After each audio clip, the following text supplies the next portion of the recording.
Melita Bender Posh.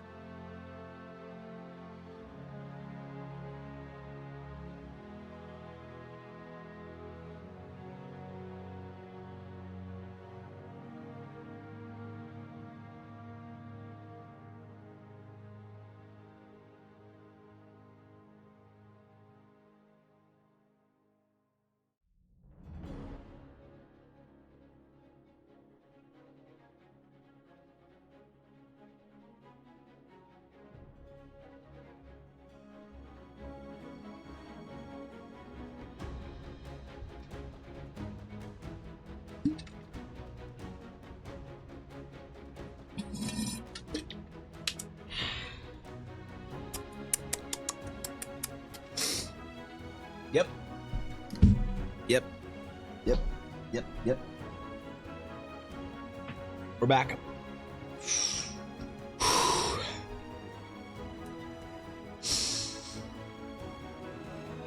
All right. All right, I'm ready. I'm ready for today. I'm ready for today. It's time. Hey, what's up? Welcome back to the stream. Welcome back to the VOD. It is indeed Wednesday. I think it's Wednesday, right? So we played D&D yesterday. So that means today's Wednesday, unless I just played D&D on Wednesday or Monday, and Fishy just went with it. One of those things could also be the case. So it could be Tuesday or Wednesday. I don't know. It's probably not Monday. It's definitely not Thursday. At least I hope it's not Thursday, because God. What's up, guys? Good to see you all. Thank you for the subs. I appreciate it, Blaze. Thank you for the 3 years, bro. 36 months. And Nix, what's up, Nix? Thank you for the 26 months. Holy shit. Hello, hello. Those are long ass subs. What the fuck? What's going on, guys? What? Yo, actually, Jesus, that's those long subs. Nix, thank you. Blaze, thank you. I appreciate it. What's up, memes? Good to see you, Lara. Azura, good to see you. Mr. Uwu Whale, good to see you as well. Jacob, I'm glad you enjoyed the game yesterday. Thanks for watching it, bro. I'm not sure. Is there anyone out there who's actually seen every episode so far? I don't know. Might be you, Jacob. I don't know if anyone's actually watched the whole thing all the way through. I got to do like a recap or something so people can jump into it now. Rob, thank you for the 100 bits, bro. What's going on, dude? It is Wednesday. Okay, all right, good. See, listen. My days of the week got screwed up last week because I had to miss an entire week of streams due to being sick. And I was not sure if I was up to actually streaming yesterday, but we did it anyway. And oh boy, did it take everything out of me. I got off stream and I basically collapsed for an hour and slept, which is very unusual for me. I do not sleep during the days typically, unless something is very wrong or I got massively bad sleep. So, yeah, it was good though. I'm glad we played. I really wanted to. This week's gonna be weird because I don't know. I might just do a little bit shorter streams. I still feel like I'm low energy, you know. I feel like you know when you're sick sometimes and it lingers on, right? And then you get better like symptomatically, but energy wise you just feel like it's still a bit of a slog. I think I'm there though. So I always hate being sick in the summer. It always feels like a waste, you know, like a waste of good outside, a waste of good outdoors. But nah, man, I feel really good today. I felt really good yesterday too. So I think I just need to wait for the energy to catch up with me. But we did play the game yesterday. I did in fact not TPK the party once more. I almost did apparently, because I did not think that fight was going to go that way. And also I think it's very important to know that between yesterday's game and next week's game there will not be a long rest. There'll be no long rest. That's right, whatever that means. I don't know. I gotta figure out with Fishy, we gotta figure out some of the stuff that I added into the Astral Knight class, because I moved some things around a little bit. I added some of the features in here, and where is it? And I created the only like player choice node here, which is called the Empyrean Alignments, which is basically passives that you can choose, kind of like the Star Wars Saga Edition style talents is where my inspiration's coming from for those. But I don't know, it'll be a whole thing. We got a lot to do, a lot of work to do today, a lot of stuff to do this week, and also it is indeed an important week in games for me, right? It's an important week for games because there's a new World of Warcraft event coming out tomorrow, a really big one that I really want to play. So I got to do that. I got to get caught up with work today, be able to do that tomorrow. And then apparently there's also Diablo 4 season that was just dropped yesterday. And I haven't played Diablo 4 since it came out. So I haven't played a single one of the seasons, but I hear it's really good now. And I kind of want to play because I'm a Diablo fiend, all right? I grew up on Diablo. I played the shit out of Diablo 2. I played the ever-living shit out of Diablo 3. And then Diablo 4 just kind of fell off. I didn't really play it much at all. So, I don't know. I gotta actually play it. Oh, I gotta turn my fan on, bro. It's too hot. What the fuck? No humidity today, please. Thank you. All right, it's on. But yeah, the game yesterday was really fun. Thank you for those of you who hung out and watched it. That was a lot of there's a lot going on in that game. There's a lot of lore, a lot of deep important things and conversations had and whatnot, and characters introduced or whatever. I don't know, but I'm looking forward to seeing Fishy get back out into the world and start wrecking some shit, because Sabine hasn't blown anything up recently, you know, and she hasn't blown anything up since at least the camp, I guess. She blew some shit up there. No, she poisoned everyone. I forgot. Yeah, I forgot. But did that happen? I forgot. Or 3 Diablo and D&D books? No. Some great tables in one of them for random magic item generation. No, I don't, Cobalt. Thank you for the 49 months, bro. I appreciate it. What's going on, dude? Hey, Dognus, good to see you. I didn't tell you what, Fishy. What? That I was tired, or that's being killed stuff. No, I don't have those books, Cobalt. I have the only like Blizzard D&D book I have is the World of Warcraft D&D 3rd edition book, which is really cool. It's like actually a crazy book. It's got a lot of cool like lore stuff in it, and then some cool classes. I really wanted to get the Diablo one. I know it's got some cool stuff in there. I don't know about the magic item table. That's news to me. But I really want to change some loot option things, you know, way down the road when I create my own RPG. I really want to change the way loot works. I think that the inspiring loot from MMOs of the 2000s is maybe the best way to handle loot. Could be biased, probably unbiased, but you know, what am I if not able to lean into my biases? So yeah, I think it'd be really cool. I think there's a lot of cool stuff in Diablo that you can sort of pull from and put into a good TTRPG. Also, in addition, though, I'm thinking about starting development on one of the new, or maybe multiple of the new Realms of Eldara, because I feel like there are certain stories I want to tell that don't fit into Teleria, and then I knew that was going to happen. And I felt for a long time, and I still feel like I need to finish Teleria first, but I kind of want to start playing around and start developing other worlds and stuff. And I have a very Diablo-inspired, sort of dark religious world to build. I don't have a name for it yet in the Realms of Eldara, but it's there and it's haunting. So some new lore drops on Eldara Love _. Yes, new lore yesterday was hopefully pretty big. I don't know if you did you see the game, Azura?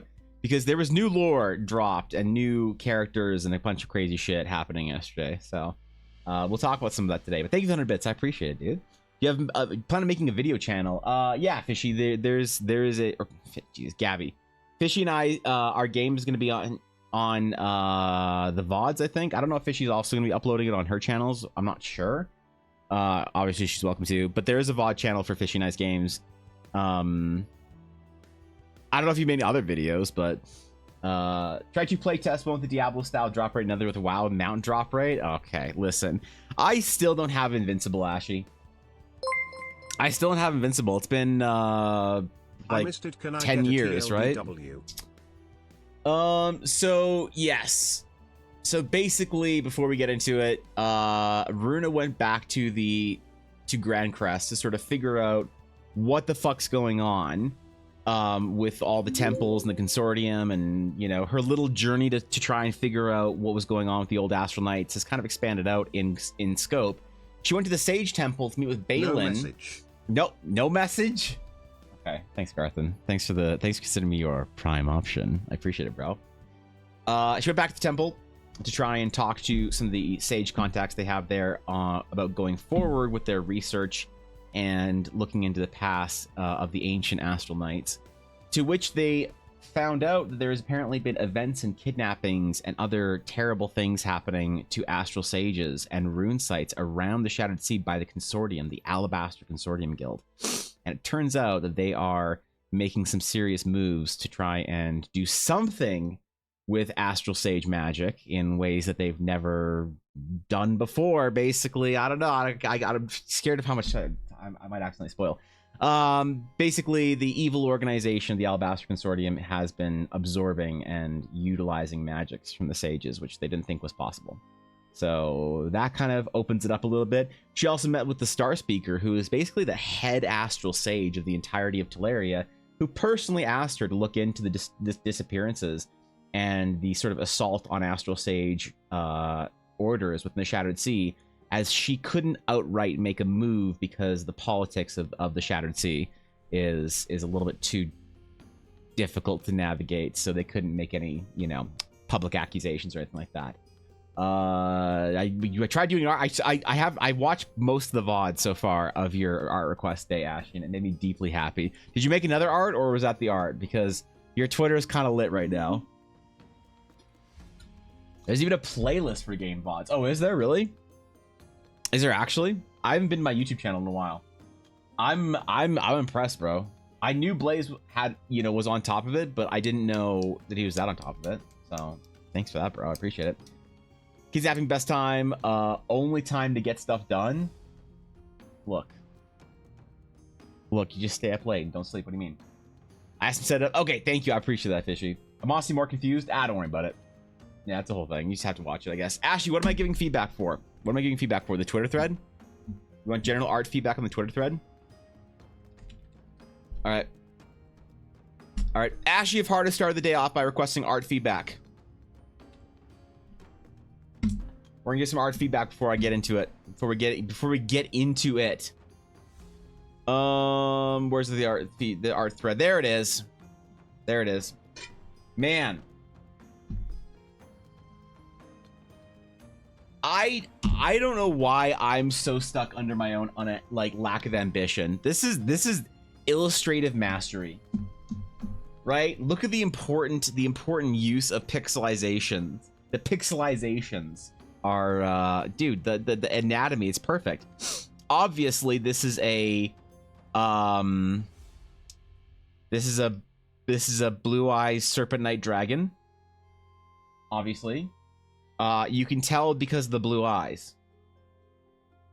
That's the only Wiggly Boy dragon I know from Yu-Gi-Oh! What do we got? We got the dab. So Ashley included this is a mixed media artwork of a dabbing on. I'm guessing this is a Yu-Gi-Oh! Protagonist. I don't know.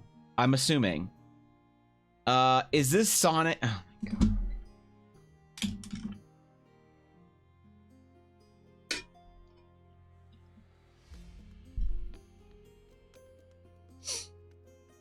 You could have warned me that there was gonna be Sonic fan art. I could have pre-censored it. Ashley. Excellent work, Ashley. I'm inspired. I'm truly inspired. I think I'm gonna copy your format, and I'm also gonna do requests this Friday. I think so. Thanks for doing that. That was a good shit. Cyber Twin Dragon, is that what it was? Too many pixels. Can we get some compressed and uncompressed a few times? It's about stylization, I think, really. The amount of pixelization is a really important ode to traditional art styles. Early, late 1900s, late last century digital art is the implied style. So yeah, no, it's all intentional, dogness. I can draw the monster / ghoul thing that got eaten by yesterday. Maybe. Probably not, though. I have a lot to do, and I'd like to draw every monster and every creature and whatnot, but Fish and I talked about this, and I had sort of said that initially one of my stressors about doing a D&D campaign is that I feel like people have very high expectation of there being art for everything, and I want to sort of meet that expectation, but the problem is I wasn't going to be able to do a D&D campaign with her if I had to also draw like every monster and every NPC and every whatever. So I'm going to try and do the important things, like if it's a recurring sort of villain or hero or whatever, or if it's a recurring, place or something, I'll try and get art for it. But if it's a one-time monster, I probably won't get to it, unfortunately. You know, I'd like to be able to, but there's just too many other projects to do to get to every little cool monster. But I'm glad you liked it and you wanted to see art of it, because yeah, I kind of felt the pull afterwards to do some art of that crazy cool mummy thing. But maybe I think what I have to do, Jake, is I think I have to do some consortium like artwork. Like I do like a couple of like consortium individuals and sort of creatures, and then when I describe a consortium, like, you know, four-armed mummy thing with a coffin on its back, you kind of have an idea of it. I think that's the most effective way of doing it, but I don't know, maybe I'll do art for it. Maybe I'll just say screw it one day and get bored and do it. I don't know. You're inspired enough the fans will make the fan art for you. Man, could you imagine the first day, Ashy, that I get fan art made, serious fan art made of one of my dumbass D&D ideas? Then I'll know. Then I'll know I'll at least be F tier internet famous. So, look, I know there's a lot of value in being self-taught professionally, but I think that being self-taught, I'm not bound by the constraints of structure or methodology. Exactly. You're using old medium, old techniques, and I appreciate it. I'm very inspired by you, Ashley. A consortium night watch group shot. Yeah, I got it. Totally a mirror art piece. Yeah, it would be a couple of different pieces that it would summarize every single like sort of vibe behind the consortium, and I wouldn't have to draw every new creature or whatever. I don't know. I don't really know what to do about it, because I want to do art for everything in the D&D game. I always do, and it always kind of comes up to it. Like one of the, I'm not saying that I felt this way with art with our D&D game on Tuesday, but every D&D game that I've played in probably the last 5 years, my party has very flatteringly been excited to see art from me. And the problem is that, like, the weird thing that happens is that there's this kind of disappointment when there isn't art, you know? And I like when people are excited when there is art, but there's this kind of disappointment when there isn't art with my players often. You know, it'll be like, okay, we're gonna go fight this cool thing, and the monster appears, and guys, this is what the monster looked like, and everybody's like, oh my god, it's so cool, this is amazing, and I feel great about it because I made some cool art that everybody liked. But then sometimes it's like, okay guys, you know, you go over the cliff and the large creature rises up and it's holding two axes and it roars at you, and the players are like, and I'm like, and roll for initiative. They're like, before that, and I'm like, what do you mean before that? They're like, well, what does it look like? I'm like, well, I told you, it's got like two arms, like it's like big and it's hairy, it's got spikes and whatnot, and it's got these two like axes that it stole from somebody. It's like one is an elven axe and the other is like a Geminos axe, and it's like roaring at you. Roll for initiative. And players are like, can we see the art? I'm like, I didn't do art for it. I didn't do art for this one. They're like, oh, okay. Yeah, no, it's okay, man. Don't worry about it. It's okay. I'm like, I wasn't worried about it. Should I be worried about it? Like, yeah, I don't want you to be worried about it. I don't want you to feel like you have to make art for everything. Like, I didn't, but now you're making me feel like I do. Wait, what the fuck? And so, I don't know. The expectation always gets a little bit, like, I always feel bad. I feel like I'm letting my players down whenever they like want to see art of something. And I'm worried about, like, I want to do that for this game, obviously. But I don't really know how to navigate that. I don't know. It's a weird thing as a DM that makes your own art. I don't see the monster that vored me. Let that shit lie in the beyond. I don't need to show you, Fishy. You have already vividly imagined it. You're good. You're good. You understand. He did his best, all right? He just had a creepy coffin on his back that had some crazy paladin runes in it because he ate a paladin at some point in time. And if he ate and killed you, maybe you'd be in the coffin too. You don't know. You're not busy this weekend. Maybe you get eaten by a creepy monster and just get put in a coffin on his back. Who knows, man? It was good though. I had fun yesterday. I really enjoyed the game. I did not expect to be introducing the Star Speaker so early, so that was kind of interesting. I will be doing a recap though, probably. Kind of want to do like a small animatic for it. Maybe. Like, I'd love to do a little animation thing as a recap every like 5 or so episodes, and then make the campaign run in a way that you don't have to pay attention to the last whatever episodes. You can kind of be like, oh, where are we at now? Cool. Off we go. The problem is though that the animatic style that I'd want to do is not something I can do quickly. And I had this realization when somebody one of my longtime supporters asked me last week when I was sick. He said, "Hey, could you do a quick sketch for me?" And I was like, "For what?" And he's like, "Well, I just need a sketch of this thing." And it's like, sure, yeah, I mean, happily, you cheer enough bits in my chat, I'll do a sketch for you once in a while. But he's like, "Yeah, just a quick sketch. I don't want you to stress yourself out or anything. Just real super quick." And I was like, "Yeah, okay, I'll do it as quick as I can." And it ended up being like a 4-hour sketch. And he was like, "Hey, how long did this take you, by the way?" I was like, "Oh, about 4 hours. It wasn't too long." He's like, "Dude, I didn't want you to spend 4 hours on it. I just wanted you to do a really quick sketch, like, 20 minutes. And I was thinking to myself, like, I don't think I do quick sketches.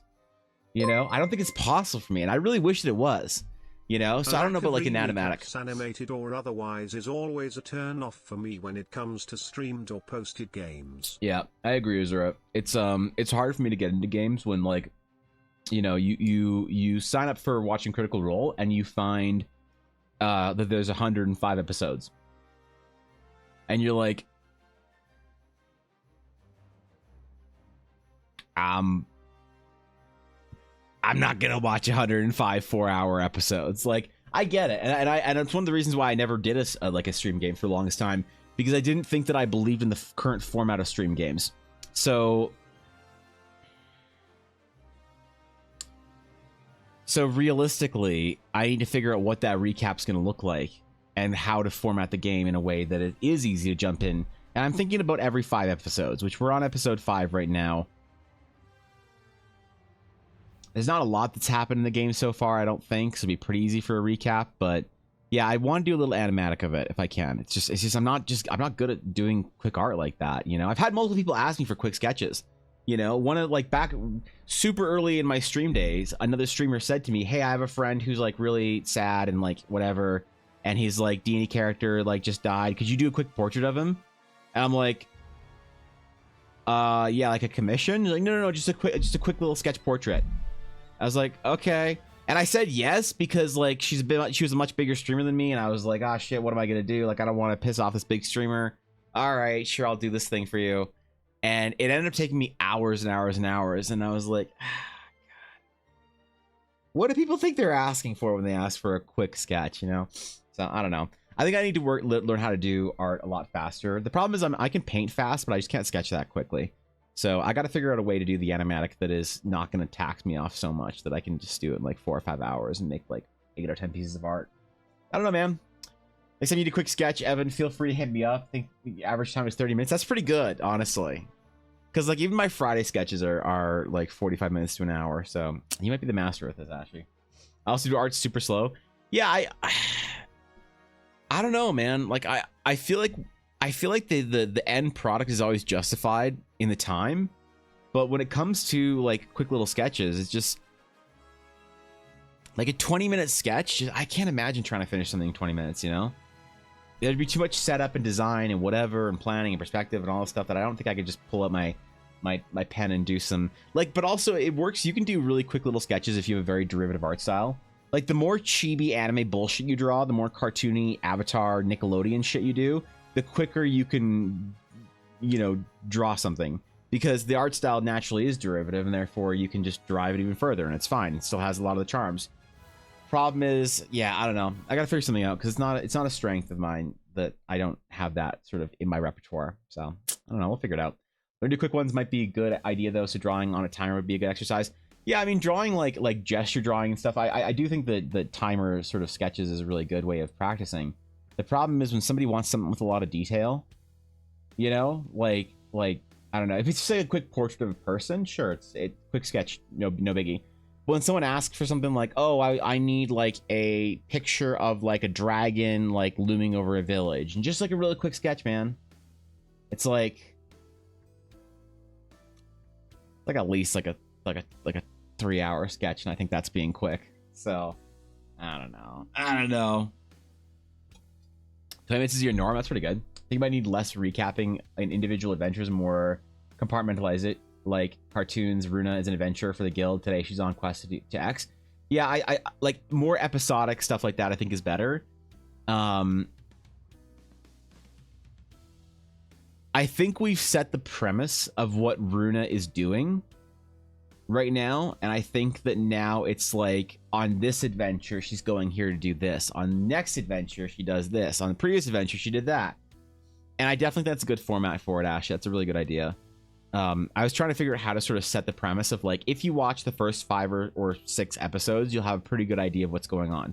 So I wanted to introduce the basic story of why Runa's in the Shadowed Sea doing what she's doing, why should anyone care, and why is it important. And we've kind of covered all those bases now. So now we know that Runa is in the Shadowed Sea because she got an old journal that suggested there are old historical like Astral Night runes. She began exploring the runes and found that there's a bigger plot of an evil consortium that is trying to take over the Shadowed Sea and trying to usurp the Astral Night power. Great. And now she can go off on an adventure somewhere and go save this rune site and go save these sages or do this or that. And so what I want people to do is like never feel like they have to catch up on more than like an episode or two.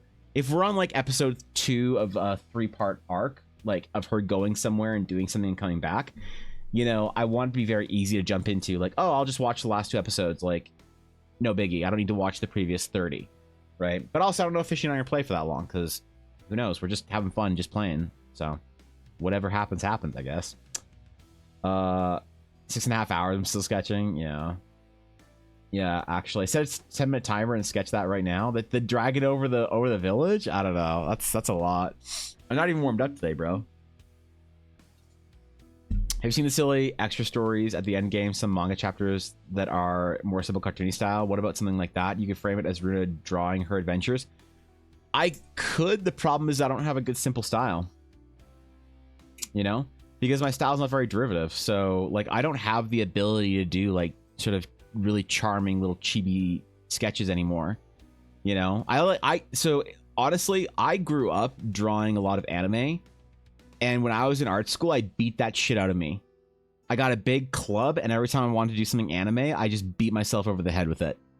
Because I realized that I was never going to have a career that I wanted to if I drew anything, like, close to anime.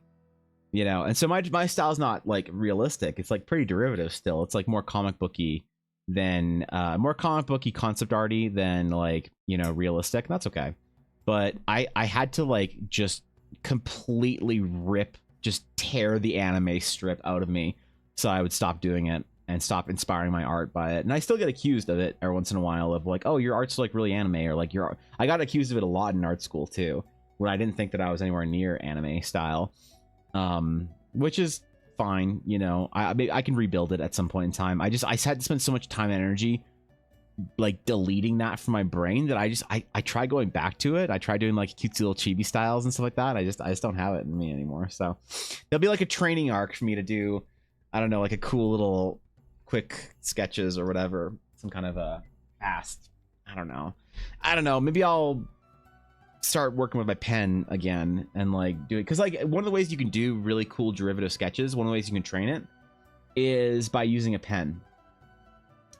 Using a pen, can't make mistakes, can't scratch your mistakes out, can't erase anything. It'll force you to think about it in a slightly different way, right? Like, I'll show you an example. The example is the hidden neck I'm gonna give you. If you draw a character's face, like if you draw a character, right, and you're doing your little pen cartoony style, right? You're doing like let's just say like comic book, like comic strip style stuff, like Calvin and Hobbes, whatever, you know, super simple characters, like whatever.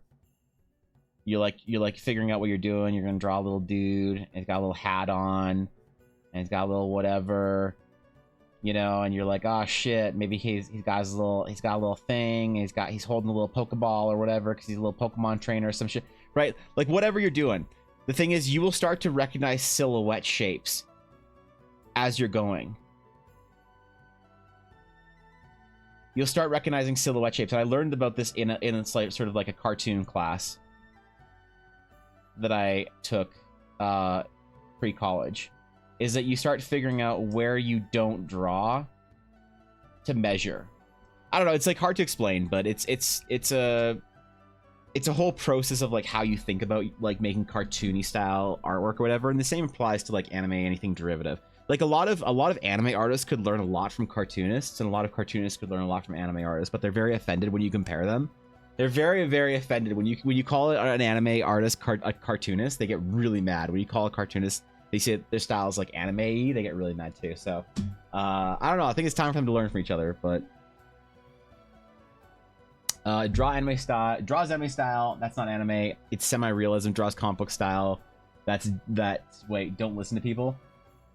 Wait, what? That's anime. Don't. Oh, I see. Yeah. I don't know. People are weird. They have people see an art style. You know, like I got complimented by another Twitch artist once on her stream, and she was like, I was in chat, I was just talking about some bullshit or whatever, just memeing, and she said something along the lines of like, oh, you guys should go follow Evan, he's great, like he's a super really good realistic art. And I was like, what? Why, hello there, dear what? sir. I shall come back later on in a game at the moment. Oh, Hope shit. You enjoy all right, fixing your dog girl class. hopefully it's not just a dog girl class. Thank you, DC. Enjoy your game, bro. I appreciate the 100 bits, man. Have a great rest of your fucking day, bro. God damn. I'll say this, Evan. Do what feels best for you. Just finished painting a print of a wolf for one of my players. That's a druid. Yeah, I mean, the problem is I want to do so many different things artistically. The time and the energy and the resources. It's just so taxing, you know. You got to figure everything out, and you got to figure what styles you want to make. And you know, I think there is also a really big battle with artists between the style that they want to make and the style that they think they can do. You know, that's the one thing I've noticed the most amongst artists that makes me the most sad, is the amount of artists that do a style that they don't aspire to because they don't think they can do something more difficult. You know, and I never wanted to let myself get comfortable. That's the one thing I don't want to do. I'll do easier styles, 100%. I'll produce work like that happily, but I never want to let myself say that that's where I want to end up, you know. So I think that once you start like comforting yourself and telling yourself that this is what you want to do, and this is like you're happy here and you're happy in this little, like, you know, pond, the thing is your like soul is yearning for the ocean, you know what I mean. It's like you're deep down, your body knows that you yearn for greater talents and greater pastures and greater whatevers. And I never want to let myself get comfortable, but I want to learn a bunch of different stuff, and I want to expand myself out quite a bit. And it's also kind of like interesting, the idea of like learning styles to also have different use cases, I guess. I don't know, it's a whole thing. What is this? Learn? You gotta learn, Cobalt. You're not too old to learn. What do you mean? Time to learn some shit, bro. What's up, Cauldrons? I yearn for the you yearn for the mines? No, stop. You're not playing Minecraft today. God damn it. These fucking Zoomers playing Minecraft. Yearning for mines, I swear. Okay, so I made a bunch of changes to the Astral Knight. I don't know if anyone actually gives a shit, or if I'm just making this class into the abyss, but either way, if anyone does care, I added a couple abilities. So I added our 14th level ability. It is temporarily called One with All. It reads, at 14th level, your control over the astral aura allows you to see the very magic of creation. You no longer need a light source to see, and you gain advantage on perception checks to detect hidden enemies. This is basically the whole idea of being able to see through magic, of perceiving the world via the astral aura, as opposed to it's kind of like seeing Matrix code, is what I think about it. It's like this is when you ascend to be like Neo and you start seeing the world in Matrix code. In addition, when you score a critical strike, you may add your charisma modifier to the damage and restore a rune slot. So more recovery. I found that a lot of top level spells, or top level like mechanics or abilities or whatever in D&D, are about ease of use of resources. Things like monks and their key refreshing, or channel charges, or whatever. You know, I don't want to make runes completely arbitrary, but I do want to have more opportunity to restore them. I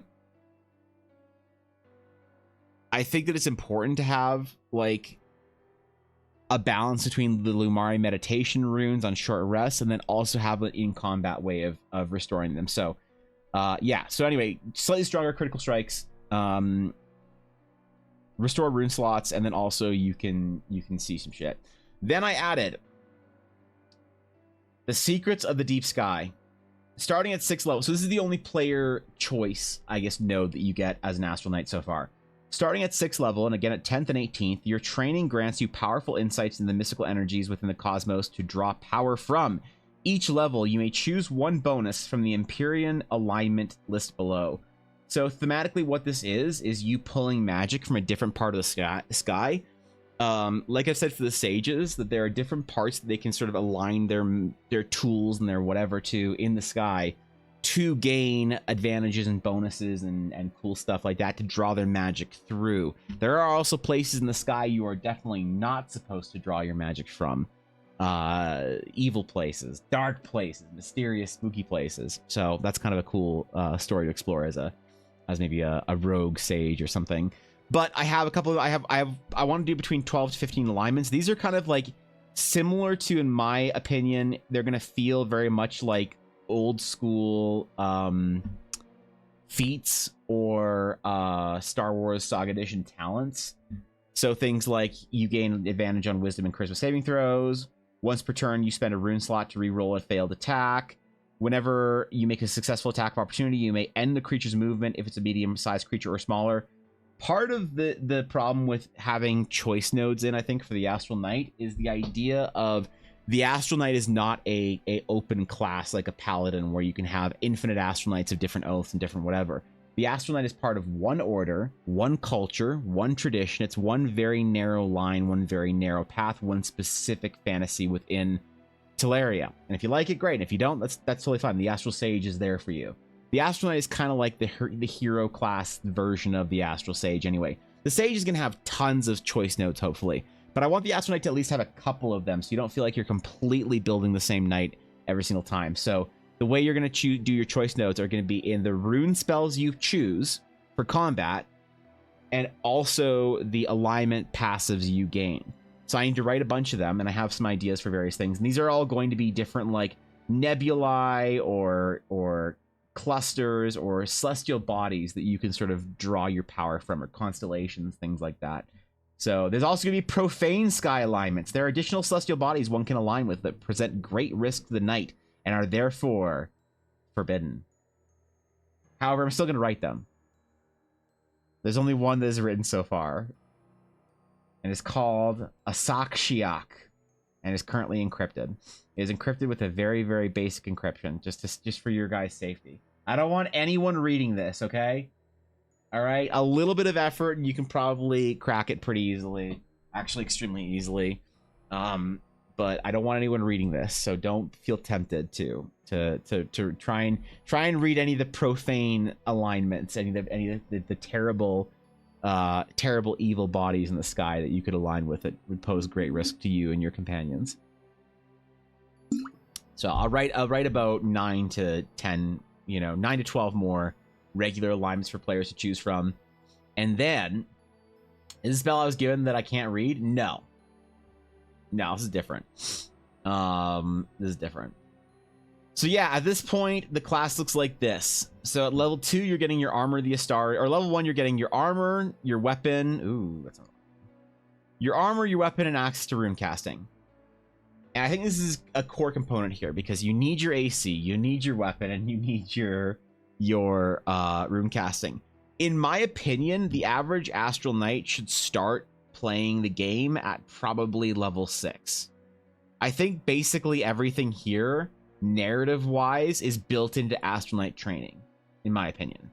So maybe you could say 4th level, but definitely these classes are supposed to start at higher level.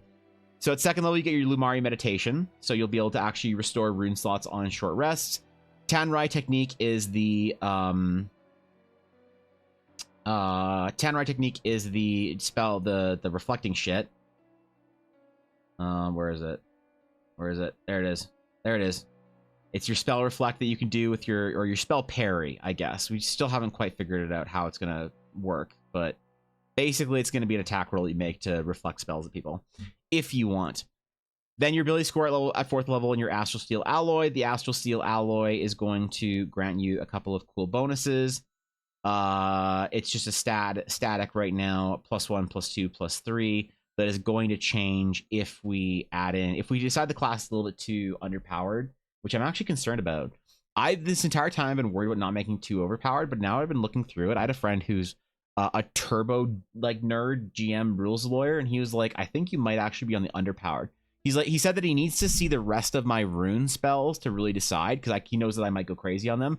But as far as static bonuses and stuff like that, considering some limitations, he said that I might be a little bit on the underpowered side. So we can add in some cool effects that you might be able to choose for your weapon as well. I kinda want to run a game about a team of Astral Knights, their friendly neighborhood Astral Smith in training, and their assistant librarian friend, an Astral Sage. I mean, dude, if it ever happens where somebody makes a full party of Eldara custom classes of Smith Sages, and Knights, that would be pretty cool. That'd be pretty neat. Thank you, 100 bits, Azura. What level do you get to choose your class archetype? There is no class archetype for the Astral Knight. There are simply choice nodes that you can choose to change the sort of playstyle you want in small little ways. Most of the choice nodes are going to revolve around your runes, which I haven't written all of, and your alignments, which I haven't written all of. But there is no archetype. There is no subclass for the Astral Knight. It is a specific fantasy. There are no oaths or domains or whatever to choose from. It is one very specific line that you can take as an Astral Knight. How do you feel about fighting style variety? Maybe at 3 a soft subclass, two-handed sword versus one-handed sword, dual wielding, more long sword, parrying blade, not 2 astral seal blades, only antagonists get those. So yeah, I mean, here's why I don't have fighting styles, actually, because when I think narratively of the Astral Knight, the Astral Knights, the Astari Order, are so deep into the culture of their fighting styles, their forms, their magic, that they operate under the assumption that they have uncovered the most efficient way of fighting. Everything's based around it, having a two-handed longsword. So there's no opportunity to take a shield. There's no opportunity to use a dual wield. There's no opportunity to change your fighting style as an Astral Knight past the techniques. I'm also considering doing some sort of to sort of fill the gap. I'm considering doing some sort of a form type thing where you can operate with different forms, sort of like lightsaber forms in Saga Edition, in that they will give you certain passives as you choose a form. But they wouldn't be a very big choice node. It would be like you get plus a small bonus to attack and maybe a -1 to your AC, or you get a small bonus to, I don't know, deflecting things, but whatever, you get bonus to certain types of rune spells. I'm not quite sure. I'll see if the class feels underpowered, then I'll add an extra fighting style thing. But the fighting styles are all going to revolve around using your two-handed sword as a two-handed sword. So it's gonna feel very foreign to a lot of people who are used to playing paladins, fighters, that kind of thing. But it's gonna feel very familiar to play people who've played old school at D&D, I think. Probably not 4th Ed. 4th Ed still had some of that, but I think 3.5 players, 2nd edition players will probably feel a little bit more familiar.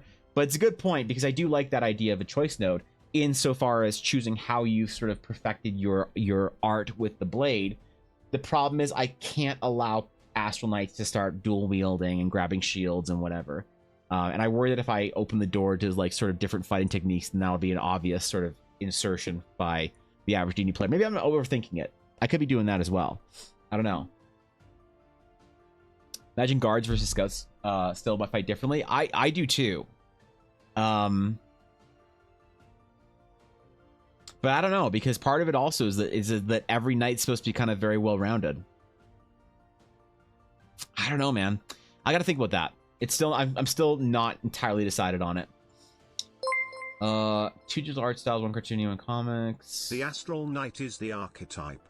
Yes. Also, the prompt for the game would basically be y'all are all teens who were initiated at whatever age that happens, probably as children, because this is totally not the Jedi Order. Into the Astral peeps, I don't know what the organization term is. They are dedicated to their respective roles, Knight, Sage and Smith obvi. And shenanigans ensue because these are teens/young adults and chaos is their natural state of being.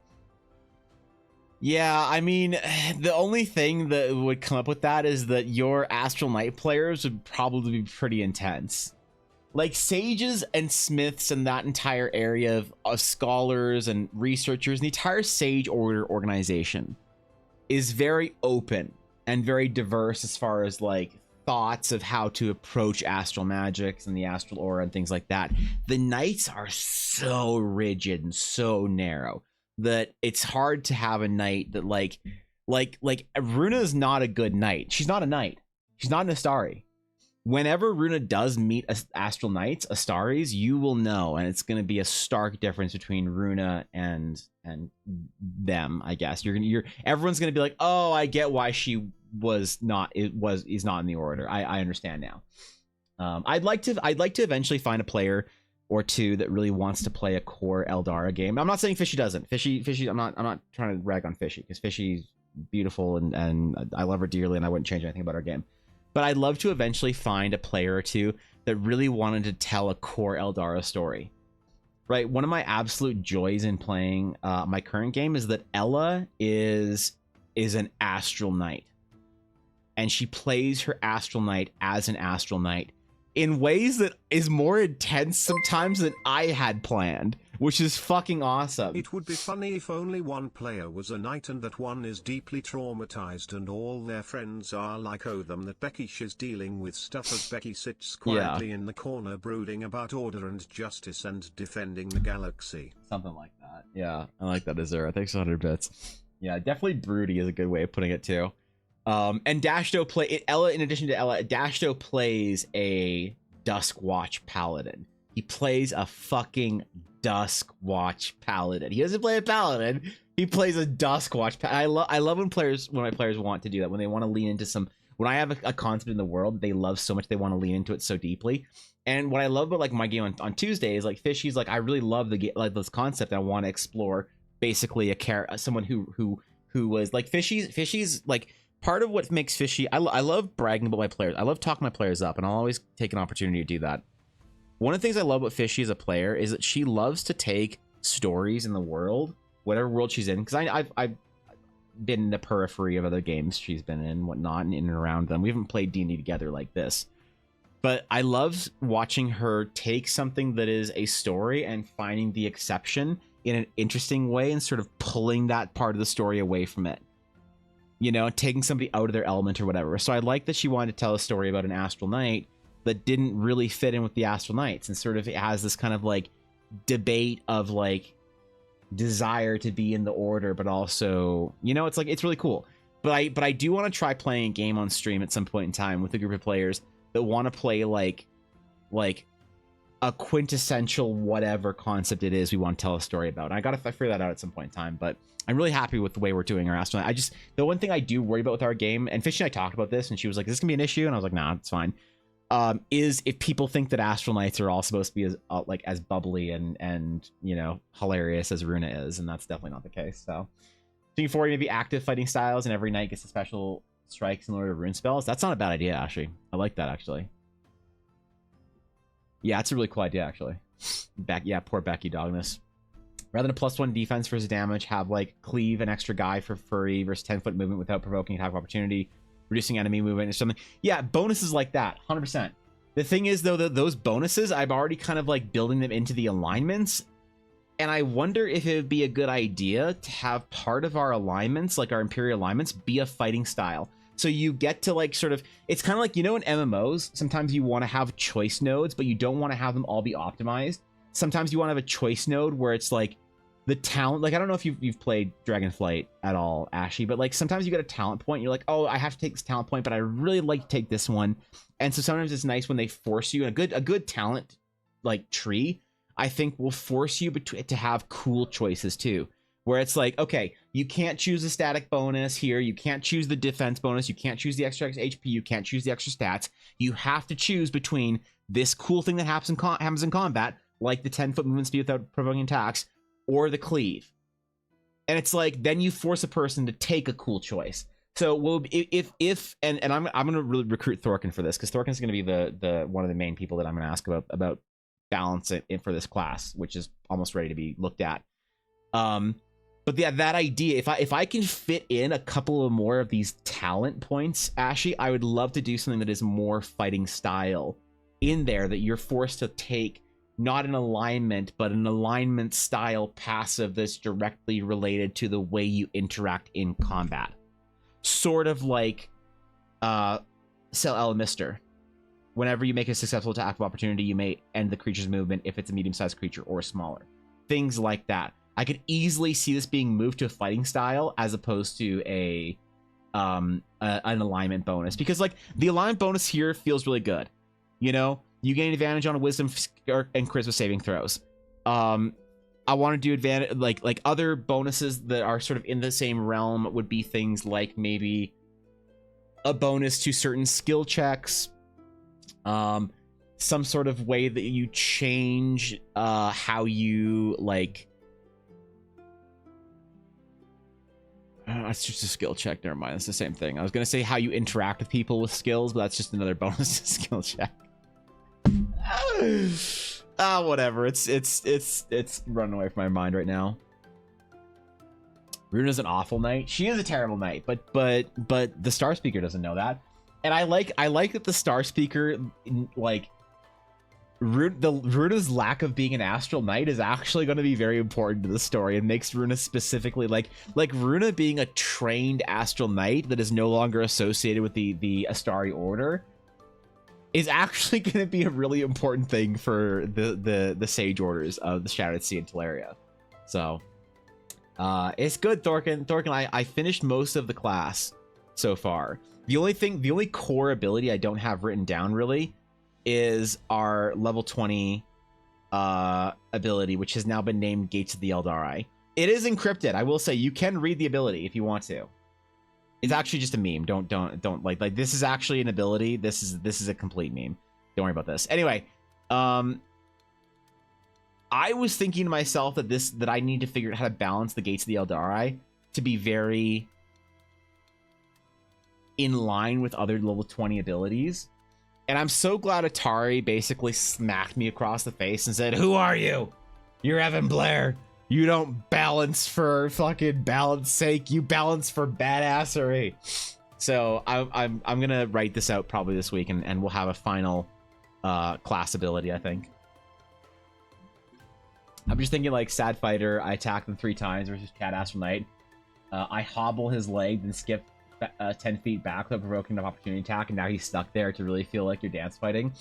Yeah, I want the Astral Knight fighting style to always feel very powerful and efficient and beautiful. I want it to be like not as flourishy as like fantasy sword combat. I want it to be efficient. I want it to be brutal. I want it to be overpowering. I always like really, the problem is it's such a weirdly like specific thing, but I kind of want the Astral Knights to have the same kind of imposing dread as like a World of Warcraft Death Knight. And the whole idea, nobody knows what I'm talking about when I say that, because nobody plays World of Warcraft here except for fucking Thorkin. But the World of Warcraft Death Knight, the thing I loved about a Blood Death Knight, specifically the Blood Spec, is that they don't have movement speed and abilities. They didn't at the beginning. They don't worry about getting to where they need to go very quickly. They bring the world to them. You know, there is the best like showcase of a Death Knight I've ever seen was actually not in a character class, but was in the Lich King, who was a Death Knight. And the Lich King had this dungeon. It was kind of, I think it was Hall of Frost, I forget, but it was this dungeon that was added in the Ice Crown Citadel patch back in 2008 or whatever. And there was this fight that I always thought was so emblematic of Death Knights, where the Lich King basically, you're in the dungeon, you're doing dungeony things, and all of a sudden the Lich King just bursts in the dungeon and says, "Oh, motherfucker, you're in my like citadel, I'ma get you."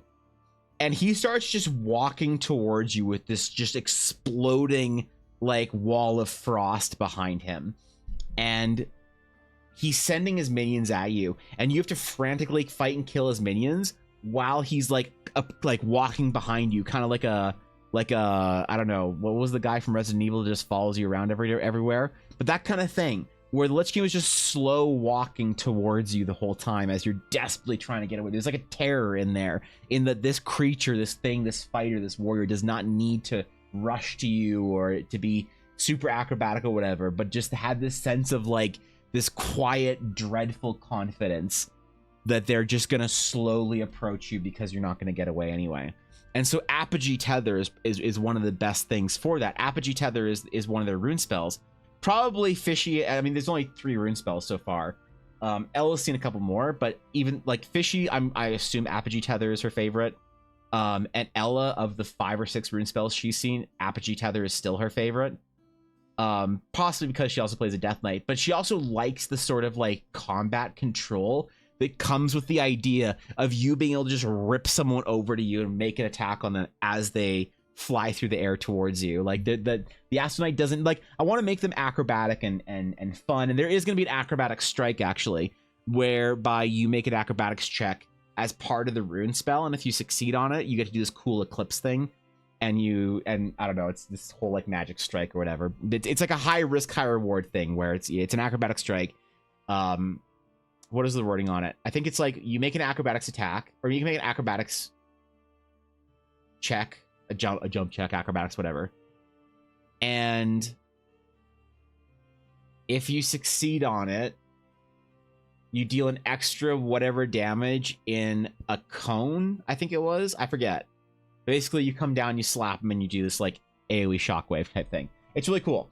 But the tether is still, I think, the most favorite ability for that sense of like complete confident combat control for the knights. So hated that fight mechanically, but it was cool thematically. Oh, I hated that fight too, because trying to get threat on the abomination and everything else as it sort of came up one by one, like, you know, that fight, Thorkin, made me actually consider rerolling Paladin, because Thunderclap was on a long ass cooldown.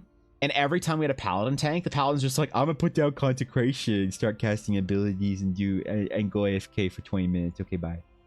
Meanwhile, I'm sitting here like the fucking sweaty, like, you know, the sweaty nerd guy playing video games. Like, fucking, goddamn, like, dude.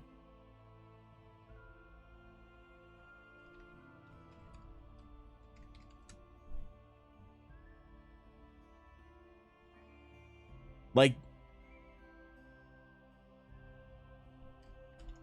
was he speedrunner?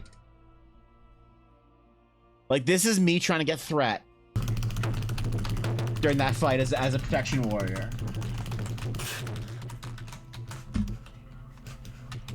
Like, POV, it's 2008. You play a prot warrior and you're in the dungeon at 3 o'clock in the morning.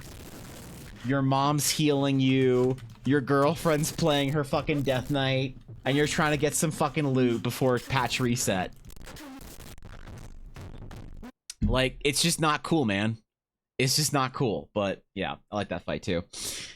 Our knights supposed to be more fightery or tanky. They're meant to be more fightery than tanky. They're not supposed to be that tanky. They're supposed to be in between a fighter and a monk. So slightly more tanky than a monk, less tanky than a fighter. And definitely less tanky than, far less tanky than a fighter or paladin that is trying to be tanky, I guess, is also the important point there. They don't have the ability to be to try and be as tanky as those. Wheelier maybe not so much. I think the Jaina boss fight had a similar vibe. Love the Jaina fight. Yeah, it was really good actually. I like that one too. It was really fun to watch the Jaina fight on progression as well.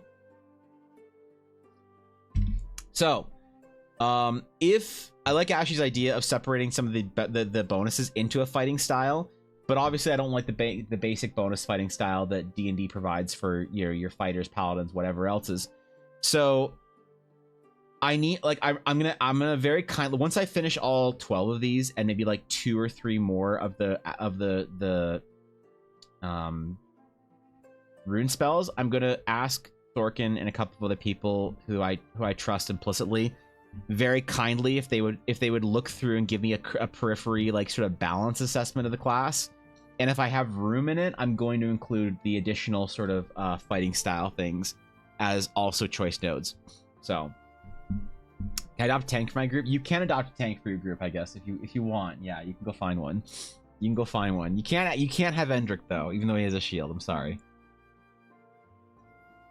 In James the boss, I quit WoW on BFA. The guild was too frustrating and taking too much time. Yeah, raiding in BFA got to be a job. Yeah, a lot of guilds died on Jaina in Natal Bazaar, so I go to Endrick to adopt one from the guild. Oh, okay, perfect. Cool. All right, so yeah, so Armor of the Astari, Astral Steel, Longsword, and Rune Casting, you get all level 1. Level 2, you get your Meditation, which will restore rune slots. Great. Tanrai Technique allows you to start reflecting shit. So now you have your basic, defensive in there.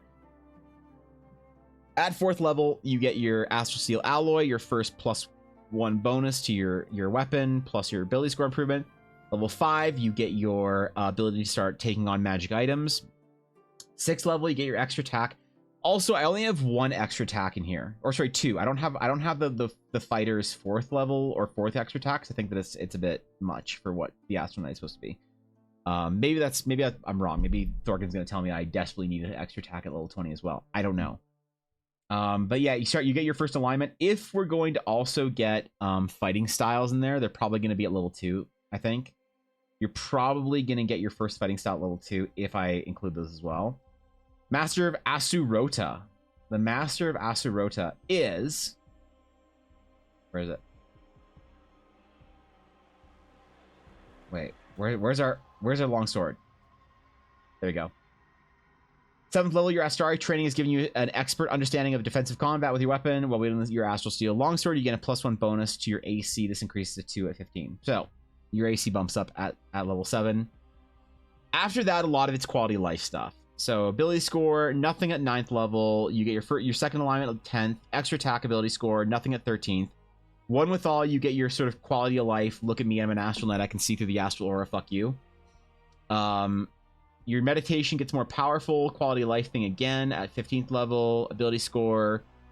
Grace the Aura. That is your cheat death mechanic that you have. Which I think 17th level is a good place to put it, honestly.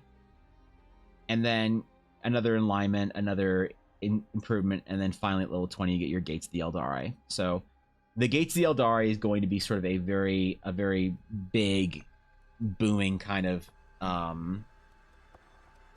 hey, you're the pinnacle apex Astral Knight. This is like what an Astral Knight's supposed to be kind of thing. So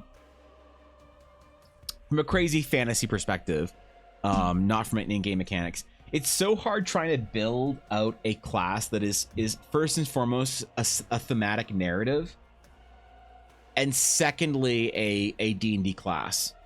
Because, like, I don't know if you guys ever feel this way, but there's, like, a lot of weird limitations people put on classes. Like, I don't want to accuse the general D&D public of things when I'm sure it's just, like, getting one guide.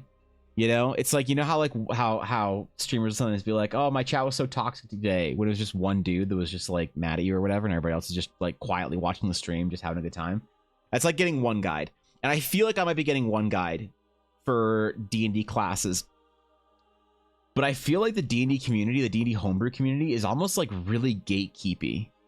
Like, I don't know if anyone else gets that vibe, but it feels like I've done a lot of research into like trying to do proper class building. What is the sort of the current ethos for 5th edition classes? What is the current sort of what's popular? What is considered to be a good 5th edition class, you know? And it feels so gatekeepy. It's like all these ideas or concepts of like, oh, well, you have to fit this into this sort of like box. It's D&D, man. You can't do something different than what the like Wizards has designed the X core classes to be this way, and your class cannot deviate from that spectrum. Otherwise, it doesn't fit in, it's broken, it doesn't work. You're just power fantasying, whatever. Like, you know, have you read The Blood Hunter from Matt Mercer's whatever, blah, blah, blah, blah.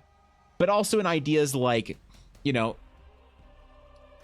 one of the passes I'm gonna like have access to is just gonna be a straight up like +2 bonus to a certain skill and a +2 bonus to a different skill. And I know 5th edition doesn't like doing that. But what I don't, but like I tried to see if there was any sort of custom homebrew stuff where people are doing that old school style of like static bonuses. And no, man, there's like, oh, you can add your proficiency, or like you can do this, or you can do advantage. Like that's what advantage is for. The amount of times I saw somebody say something along the lines on a Reddit post or a Reddit thread, like, hey, can I give some of my players like a +2 to this check? And somebody would say, excuse me, that's what advantage is for. I wanted to lose it, man. Like I don't get it. I don't understand. I get why Wizards made the change, because they don't like the idea of making people do a basic math. Fine, whatever. I'm fine making people do basic math with my class if I want to make that as a thing. But it feels like it's just like generally like so frowned upon that there's this like idea of like, how dare you? Like WotC decided there were no more static bonuses, so how do you think you're a better designer than Mike Merles and Chris Perkins? And it's like, no, dude, I just think it's fun. So I don't know if anyone else has ever gotten that kind of like resistance from the. Now nobody said that to me really like in the process of doing this design work. Now to be fair, I haven't like posted the class anywhere besides streaming our Discord. But yeah, it just kind of has this weird kind of like sanctimonious kind of like, you must not touch this style of class design, you know? I'm sure chat can be 2 or 3 guys. Yeah, one day.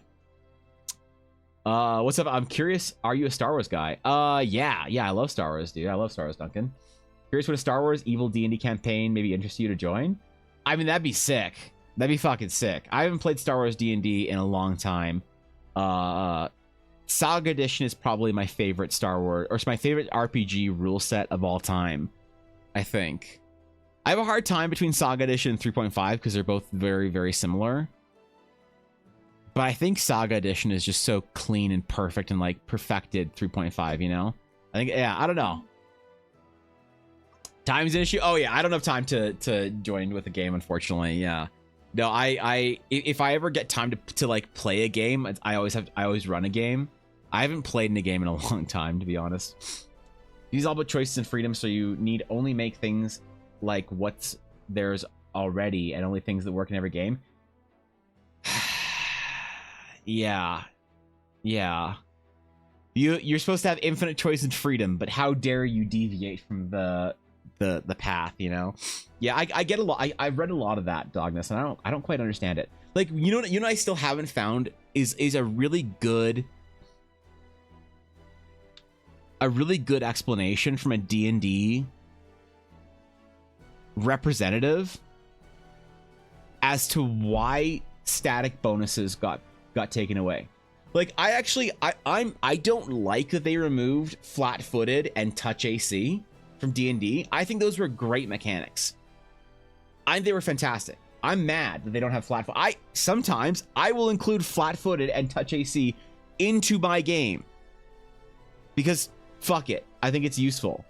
But I understand why Wizards removed them. They thought it was too complicated. Thought people were too dumb to understand another AC, another way to calculate AC. Fine, whatever, sure. Make the game easier for new players. Go for it.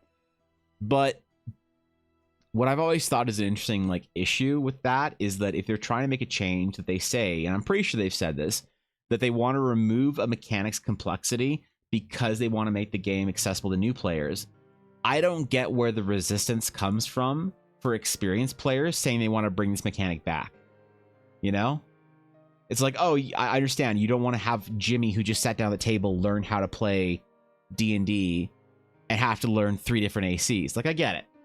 But like, once Jimothy has played his, 17th D&D game, the DM says, are you wearing armor right now?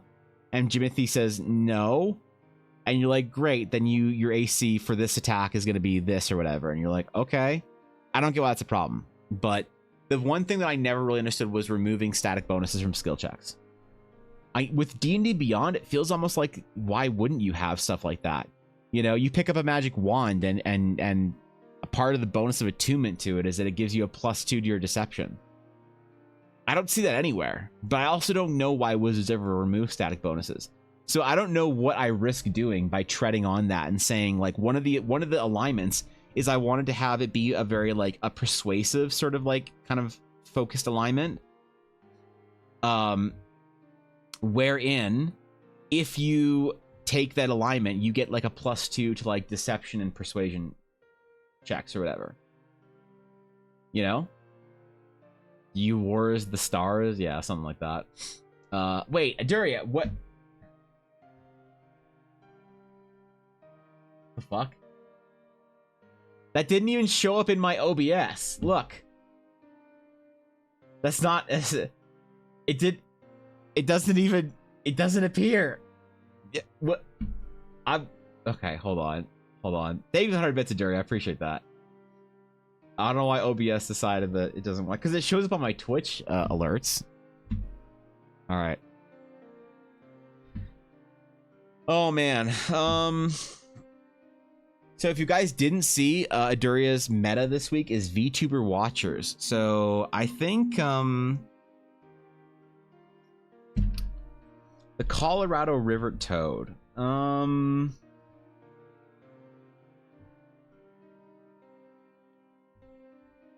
Definitely what I think of when I think of the average like big VTuber Discord mod. So I think this is a pretty good submission, Aduria. I think this is probably like a good like 8.9, 8 like maybe like an 8.10 out of 10.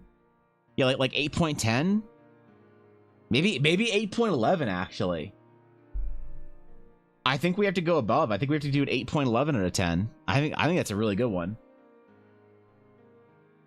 Yeah, that's pretty good, man. Where did all these pictures of me come from? Look, man, I didn't... No, this is Colorado, not the Iowan River Toad, Blaze. Average fruit viewer. Ah, come on, man. Ah, shit. Yeah, I'm gonna give it an 8.11 out of 10. That's pretty good, man. That's a good one. I'm sorry that TTS just decided that you don't exist today. I'm worried my alerts are broken now. Ella, can you cheer 100 bits? I'm concerned now. Because like, look, it doesn't even show up on here. The last thing that was on the list was Azura. Unless it thinks that you were like inciting such terrible profanity that I don't know. Yeah, I don't know, man. All right, yeah, we're gonna do that. We're gonna do you gain a +2 This is bonus only a test. To Atari. I said Ella. You don't just throw bits as a test. Okay. So Streamlabs or OBS thinks that Atari exists. So thank you for 100 bits, Atari. Thank you for testing the emergency TTS system. This is one of my least favorite things about streaming. When something in the tech doesn't work and I don't know why. And I don't know how to fix it. But what I risk doing is having missed like something important, like a follow or like a bits or some shit like that. So, all right. Well, thank you for testing it, Atari. I guess it's not broken. I guess it just is broken for Aduria. So, made a 4-element monk concept where at the point you choose what element you get better at. Each element has 3 tiers and you swap between stance changing what you're good at. I got feedback that choosing a stance isn't already in the game, so I shouldn't use it. Like, bro, it's homebrew. Dude, I know that's so frustrating, isn't it, Dogness? It's like you want, I don't know, you want to do something cool and new, but like for me, D&D has always been about those kind of cool and new and weird and different things. It's not been about like doing the same bullshit over and over again, right? While we're testing bits, what is Empyrean? Empyrean, I believe, just is a word to refer to the heavens or the sky above. So I'm trying to think of ways to address the sky and space without using science fiction terms. And actually, this is an interesting question. Maybe you have some insight on it, Atari. There are certain things and concepts I want to describe and acknowledge, but like I'm trying to think of how a fantasy realm might, like the word I was trying to figure out was, so all these alignments are going to be names of celestial bodies. So whether it's a constellation or a cool nebula you can see or something, because I do want to have like 16th century, maybe 17th century astro science sort of levels of technology, just like astronomy in the 17th century. I want that to be at least a little bit of that like technology train applied to my medieval setting. I don't think it breaks anything. But the problem is I don't know how to address certain terms like a nebula or a quasar or whatever without it getting too science fiction-y. So I'm trying to think of things like, you know, I have, so one of the words that the knights are going to use often for space is the deep sky. Another one is going to be the Empyrean, because it means like the sky, or with regards to the heavens or the sky or the space above. But I need to find other things for specific celestial bodies in there. And I don't know. I have like I'm thinking about just giving them all different dumb fantasy names, or like Bronze Dreamer, you know, whatever. Like a mixture of dumb fantasy names and like Cat's Eye Nebula type names, you know? All right, you get a +2 bonus to persuasion. How do you spell persuasion? There's no shot, I just one shot that. And intimidation checks. Oh, those are capitalized because they're skills. And you know what? Fuck them. I don't care. I don't care. There's not plus static bonuses stuff in game. You know what the worst part is when a D&D Beyond user is just like, how do I add this to D&D Beyond? And I'm like, I don't know. I'm not building this for D&D Beyond. Like, it happens with magic items all the time. I'll have an effect from a magic item. Somebody will say, how does that work in D&D Beyond? I'll say, I have no fucking clue. I don't use D&D Beyond. And they'll be like, well, then you can't give it to me because I don't know what I'm doing here. And I'm like, print off a character sheet, you illiterate troglodyte. Like, it's a whole thing. It's why Ella uses a printed character sheet. And I'm pretty sure Fishy does too. I am going to make a proper Astral Knight character sheet for 5th edition. I am making a proper Astral Knight and a proper Astral Sage character sheet for these two fucking classes. Okay? Mark my words. We are on that Galileo shit. Exactly, Fishy. I want there to be some sort of like sense of progressed astronomy without it feeling science fiction-y. Sometimes phone just doesn't sync up with the PC and no reason. Gotta restart and hope it works. That happens with my camera all the time. Like, or my light just won't work in the morning, Fishy. I just have to restart my computer and hope it works. But like, dude, on the day that I did my World Anvil interview with Samurai, my internet didn't work.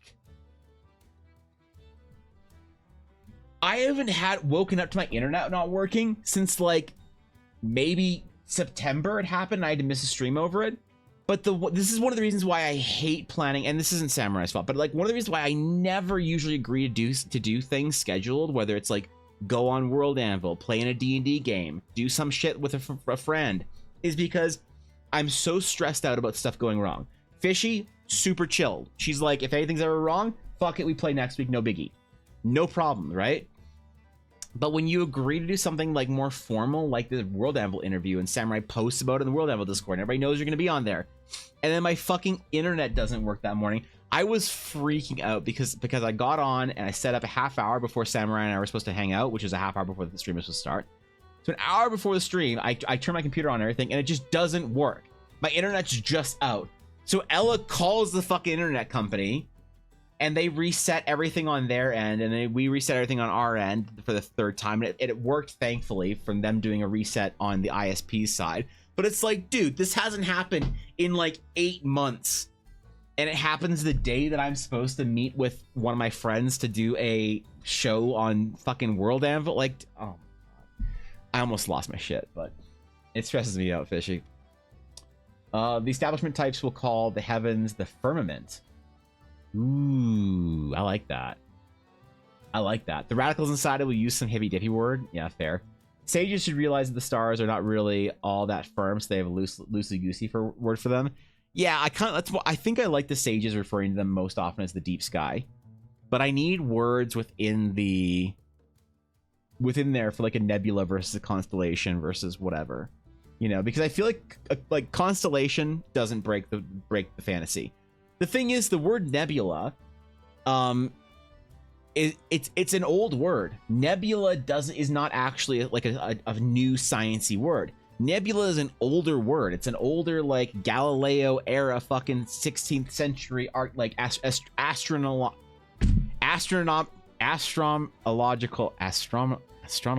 Okay, listen, I'm still not all recovered. Still not there. I'm having a hard time right now with this word. Anyway, it's an older astronomy word. And it's not actually like a super sciencey new age word. But the problem is it feels super sciencey and new age. So I don't want to use the word nebula. You know? And it's like, it's frustrating because I don't know how to name these things, right? Astrological, that's probably it. God damn it, thank you. Okay. Ugh, God. These words, man. I don't remember what we were talking about, Fishy, the other day in Discord, but I couldn't figure out a word for it, and then it happened or whatever in the D&D game, and I like stun locked myself in front of people for, I don't know if everyone caught it, but for like 30 seconds trying to figure out what this fucking word was.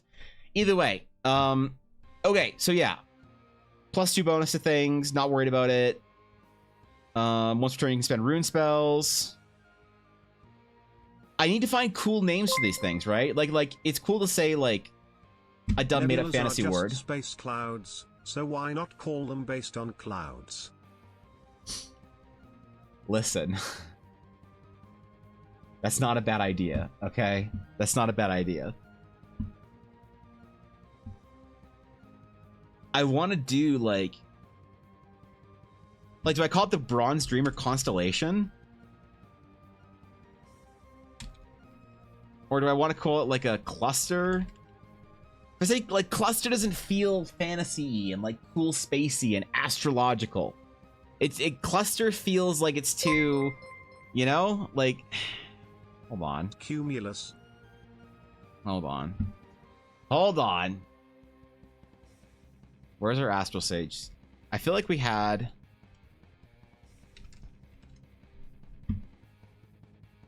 I feel like I had something written down here.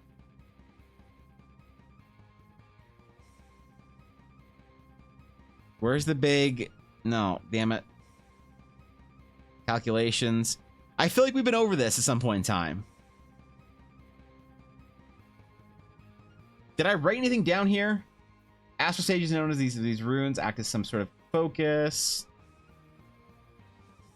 Fuck, I remember us making like elvish words for like space things. Or Nimbus Stratus.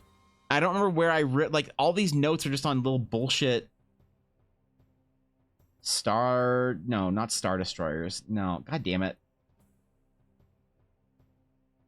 All right, hold up. Hold on.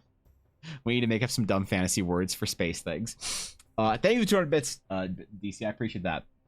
I do like the whole like referencing to clouds thing. You said my thing, but with money? Well, that means he said it better than you, Fishy. Yeah, what do you mean? Constellation is a 14th century term, wouldn't be an appropriate use. Yeah, so constellation I don't like. I don't mind. But like nebula, cluster, things like, okay, so here's what like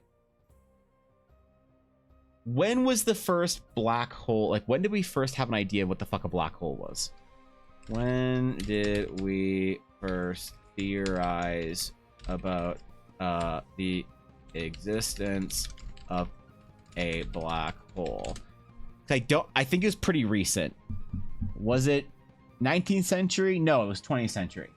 So it was 1916. So before then, we didn't have any sort of big idea. The 30s or 40s. I think that you're right where it was proven in the 30s or 40s, but I think that it was first theorized about in earlier.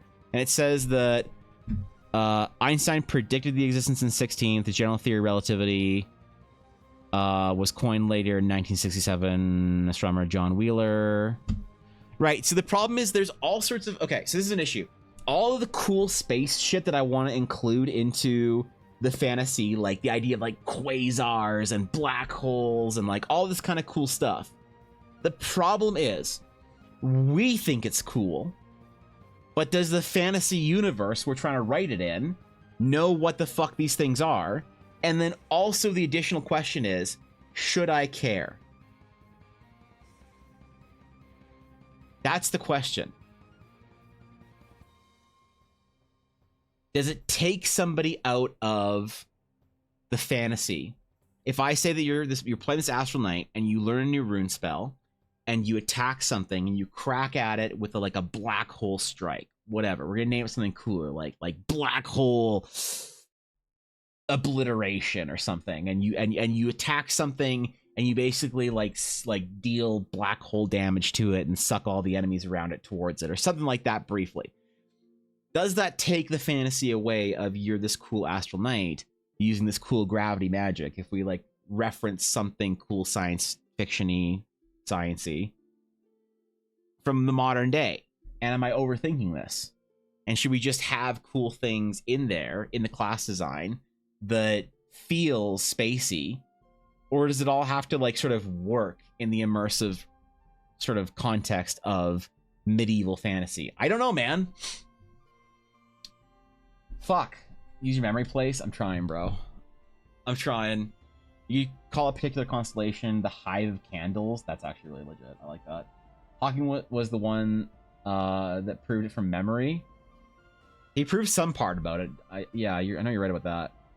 What having named after the first observer, ancient astral sages or whatnot? Well, that's why a lot of them have dumb names. Like, what the fuck does our Mr. Alandria even mean? It's a dumb made-up fantasy name, but it's a dumb made-up fantasy name for like a celestial body. So remember, astral knights and sages basically point their magic at a certain like celestial body and pull their magic from the universe itself through that celestial body, right?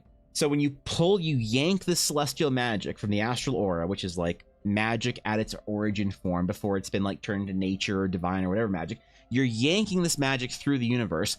It passes through the lens of this celestial body and is sort of colored or scented or whatever by that celestial body, thus giving you the bonus.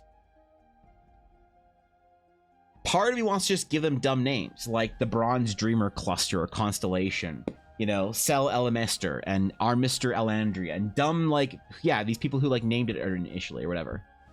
Absolutely does not distract solely because learning about it and referencing real space is fun. I think so. I like Pastel, one of my sort of big things with fantasy and like what I'm trying to do with my project is I think that there's so much cool stuff in science fiction that we don't like reference in fantasy.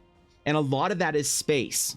I think that like space and the sky, we get so close in fantasy when we reference sort of the historical use of the sky, the deep, vast, wondrous star ocean, the like reverse abyss, you know? I think it's really interesting that there's this kind of idea that humans evolved to look into dark sort of abysses, whether it's, you know, a deep hole or the ocean, and we feel anxious about it. I think that's where like the idea of like the void and things like that come up in video games and fantasy. And I love it. I love that sort of cosmic horror, deep void of emptiness. And it evokes something in everyone because it's like built into us. But there's something when you look into the darkness of space that evokes wonder and intrigue. And I always thought that's really interesting. Why as humans, when we look into deep places, do we get anxious? But when we look into the sky, even if it's pitch black, dark, not a star in the sky, overcast, whatever, do we still find that it's really inspiring and interesting? And I think that's so cool, and I think that's missing out of fantasy. And so I'm trying to include a lot of those cool space things into the fantasy, but I worry about doing it in a way that people are going to accuse it of ripping away the medieval fantasy vibe. And I think you're right. I think that I just call it cool space things like, yeah, like black hole strike, and like, you know, this ability basically summons a quasar that just like pulses out radiation, just blows up in the middle of combat or something. And why not? I don't think that like it's one of those things that I don't know if it would rip people out of the fantasy. I don't think it would, but then again, I've thought that other things wouldn't rip people out of the fantasy, and it turns out that it does. So I've kind of screwed that up in the past. I don't know. Called the big. I am not calling it the big suck. Stop. You cannot make me. I'm not. I don't care what they say. I'm not doing it. With NASA, a one-shot solved the issues. Astronomers from the world tapped into an Earth telescope to learn about space. But that's still kind of like, I don't know. It still feels like it's science fiction-y, you know? Seems quacky, yeah. You're writing into the world. Yes, the people in the world know what it means. I probably wouldn't use black hole magic, but gravity works. At the end of the day, you want to use things that will give the players the right idea that you're trying to portray. Yeah, I mean, but when we talk about gravity, like, is there a way to evoke all the cool stuff about black holes and like gravity well, whatever bullshit, and dark matter, all this like cool, like modern, like astronomy stuff and astrophysics stuff? without making it feel inserted or like it's pulling away from the vibe. Nothing wrong with the Dark Star Sundering or something. That is a sick name. The Dark Stars Sundering. That is a fucking sick name. Start naming them like shelters named Cats for Adoption, Crunchwrap Supreme Cluster. Stop. I'm not naming my creations after Taco Bell menu items, all right? That or we're gonna have the Baja Blast Nebula. Space feels very vast and empty, but it's actually not. There's no such thing as empty space. It's all field. On top of that, there are giant, beautiful structures, explosions, and chaotic mayhem that happen all the time in space. That's more wondrous than we can ever imagine. Yeah, and I think that it's cool when we look up at space. It's like there's like this inherent knowledge of that you're looking out into the vastness of the rest of the world as you know it, the rest of reality, the universe, the cosmos. But it doesn't give you anxiety, you know, the way that looking to a dark void does. Neverending Story is a great marriage between space and fantasy. If you haven't seen it, I'd watch it. There's space visuals at the end. Neverending Story. I think it's been a long time since I saw a Neverending Story, dude. When was that? In 84? Jesus. I haven't seen Neverending Story in probably 20 years. I should watch it again, though. I absolutely should. Dude, I haven't even thought about the Neverending Story for like 10 years, maybe. That poster's so good, man. I remember the poster, this exact poster. I don't know why. I feel like this was up in one of my classes or whatever when I was younger. Whenever I think about Neverending Story, I think about this exact movie poster. With the fucking snail and everything. Oh, Jesus, man. Oh, God. This is the good stuff right here. This is the actual good stuff. You know, I think that like even things like Dune do a good job of sort of marrying fantasy and science fiction a little bit. I think certain like video games have done it very well. I think like certain JRPGs have done it fairly well. But it feels like modern day fantasy is just missing that cool space element. And I love space. I think space is awesome. If I was smarter, I would have been an astrophysicist. But instead I draw pretty girls and dragons. Wait, did I make the right choice? Did I make the right choice going into drawing pretty girls and dragons and writing about D&D instead of astrophysics? Shit, maybe I didn't. But yeah, that's a good example. I think I want to figure out how to like bring some of the sci-fi into it, and maybe I just shove it in there and see what fits. We just reference all that cool stuff, you know. Maybe we don't use the words like quasar. Like, what would be a fantasy word for talking about a quasar? Because like I do like the idea of calling black holes like dark stars or something, you know. Eldara suddenly reappears in the sky. Wouldn't the light pollution ruin the sage's observation and thus their power? Eldara isn't particularly bright. It's not insanely bright, so it actually doesn't ruin much of it. Because I've thought, Atari, at length as to what sages in the current realms of Eldara do for observation, and it's actually kind of interesting. So how convenient? Yeah, it's very convenient. It's fucking it's almost like it was intended. Watched the Neverending Story 17 years ago. What if the wizard finds a random wormhole that leads where it learns info from? Then I risk the entirety of my campaign becoming Deep Space Nine references, which I wouldn't be against, I guess. I don't mind if my entire D&D campaign becomes Deep Space Nine references, but I will have to include the Ferengi rules of acquisition or whatever as a core concept in my D&D game, and I'm willing to. A lot of stellar objects can be found or thought of as unconscious great old ones. A planet with a never-ending storm of glass shredding everything on its surface, a hungering maw pulling everything towards it, consuming which with such ferocity that the remnants spew out jets of energy. It can be effortlessly destroy a planet, a spinning orb. Yeah, I mean, I guess there's ways to do it without like sort of the naming structure. And maybe you don't need to name things the like scientific names. You know, you don't need to call a black hole a black hole. You can call it like a dark star. That's a good idea. You know, you can call, I don't know, man. Because like so much of fantasy or like medieval sort of space whatevering has to do with the moon specifically, but I want to go deeper than that, which is I think where the idea, the concept of the Astral Knight's deep sky comes from. So, okay, so we're going to do a bunch of Empyrean alignments. So basically, these are places that you can sort of align your spirit, soul, whatever with, that you can grant basic bonuses. There will be some profane sky alignments. You are not allowed to take these.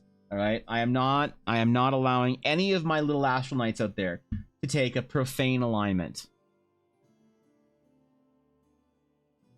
But I know you're going to do it anyway, so I'm not worried about it. The rune techniques are also going to be based heavily off of this, but a lot of them are also going to be referencing like certain things with the moon and the planets, as opposed to just like stars and space and whatever. When I think about what I want to theme each one after, I'm not like trying to. We really need to name this. I still haven't named Astral Smack. God damn it. Dude, you know how embarrassing it was yesterday when Fishy was like, I'm gonna Astral Smack him. And I was like, oh shit, dude. I don't have a name for that yet. It's just still called Astral Smack TBN. And she's sitting here at level 2 in our campaign on stream, Astral Smacking stuff, and there's no name for it. I'm an absolute embarrassment to my lineage. Latest Horizon reporters in general, I will investigate. Radiation is nothing but invisible light, which kills you, so that's cool. It doesn't always kill you, okay? It just sometimes.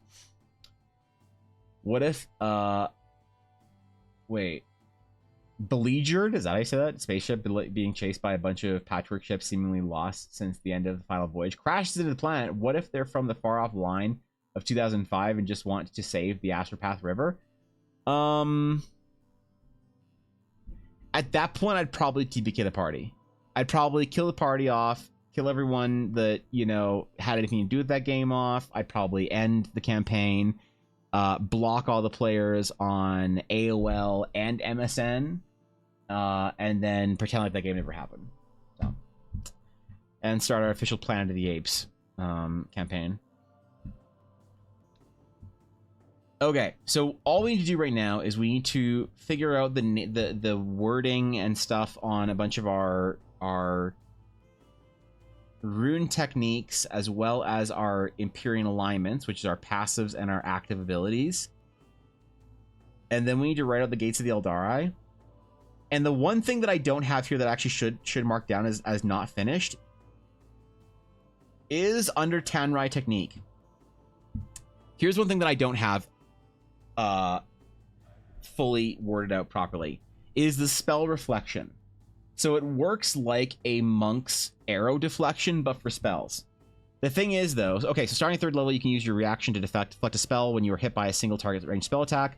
When you do so, the damage you take from the attack is reduced by 1d10 plus your strength modifier plus your Astral Knight level, just like monks and dex plus monk level.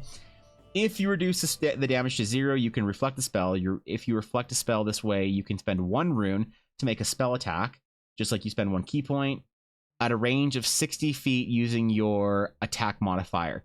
So I believe the deflect missile uses the initial attack of the weapon or something. I forget. I'm not sure how to calculate. I should actually, okay, this should be written out in red because this is not solidified here. I'm not sure how to calculate the attack rule of you reflecting a spell black. That's the only thing that we need to figure out before all the wording is basically done. Smackathon says Astral Snack. It's not, you're not an Astral Snack, and please do not refer to Urina as an Astral Snack. She'll be far too pleased with herself if you guys start referring to her as an Astral Snack. Rift Serenity would make Evan murder everyone. Yep. Blocking them on Yahoo chat room everywhere. Yahoo chat room, AOL Instant Messenger, MSN Messenger. Block them on shit, what else is there? I don't know. I'm not that old, am I? They'll still harass you on ICQ. Yeah, shit, ICQ. Damn it, you're right. We gotta block them on Facebook. You know what we'll do? We'll block them and their mom on Facebook. How many of you had your friend's mom on Facebook? I had all my friends' moms on Facebook. And I got into a fight over D&D with one of my friends in 11th grade when Facebook first came out or whatever. And like and I blocked her on Facebook. Blocked her on Facebook. It is Sag DC. They're 100 bits, bro. I blocked her on Facebook and her mom DM'd me on Facebook. It was whenever Messenger came out, which wasn't immediately after Facebook. No, she like added me, tweeted me, whatever. She told me on Facebook. She's like, hey, Samantha would like to talk to you. Please unblock her. I was like, ah, shit. You gotta block their mom too. I fucked up.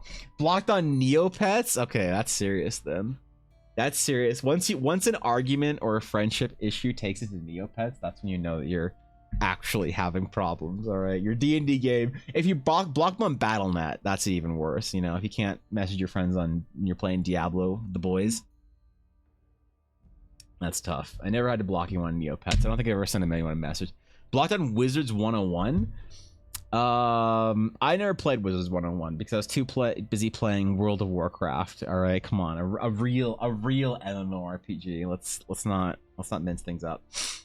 So I don't know how to calculate this. So thematically, you reduce a spell attack when it hits you by your Astral Knight level, your strength modifier D10. On top of that, you can reflect it back. So if you reduce the damage to 0, you can reflect the spell back at somebody. How do we calculate the attack roll for that? Do we use the spell's original attack roll? What is Deflect Missile? Hold on, I'm gonna actually read this. D&D 5e Monk. What the fuck does Deflect Missile say?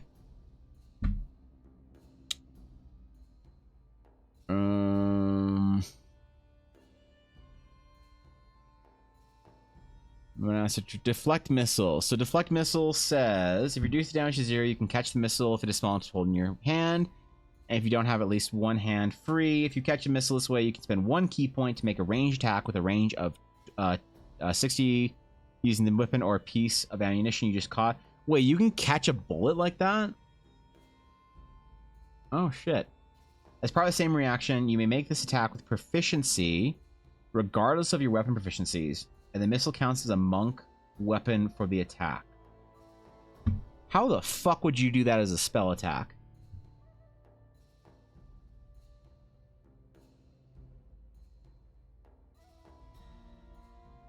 Because I kind of want to be based off of strength, like weirdly. I want like people to kind of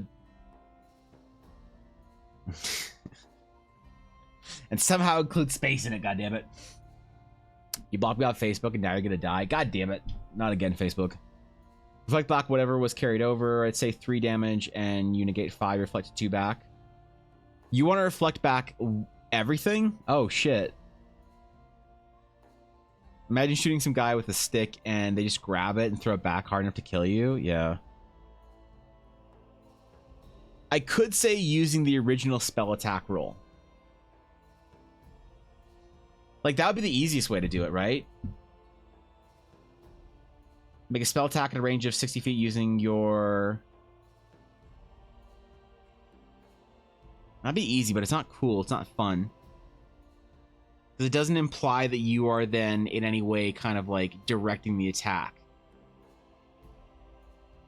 Okay, well that's like the only thing we need to figure out. I think that's the only red text we have here, right? Our alignment chart, our rune techniques. As far as like core abilities for the class, I think that's the only red text we have.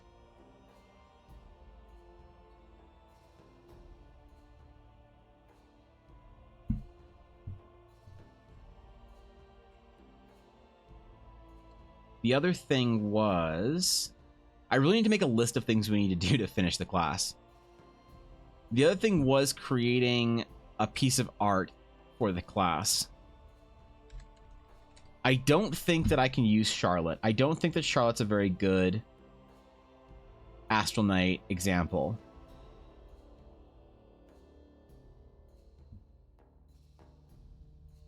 I don't think that Ella's Astral Knight is the one that I should use as the base.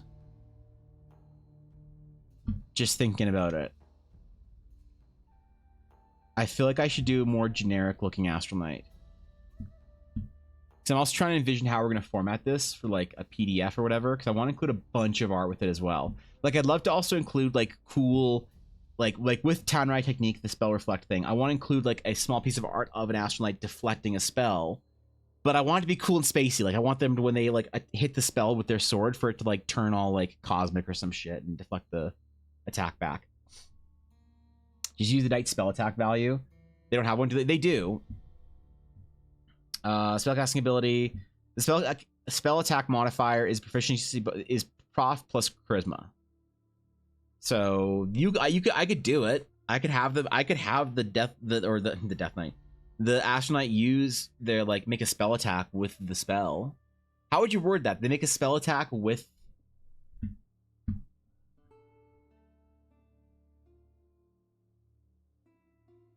Using your spell attack modifier.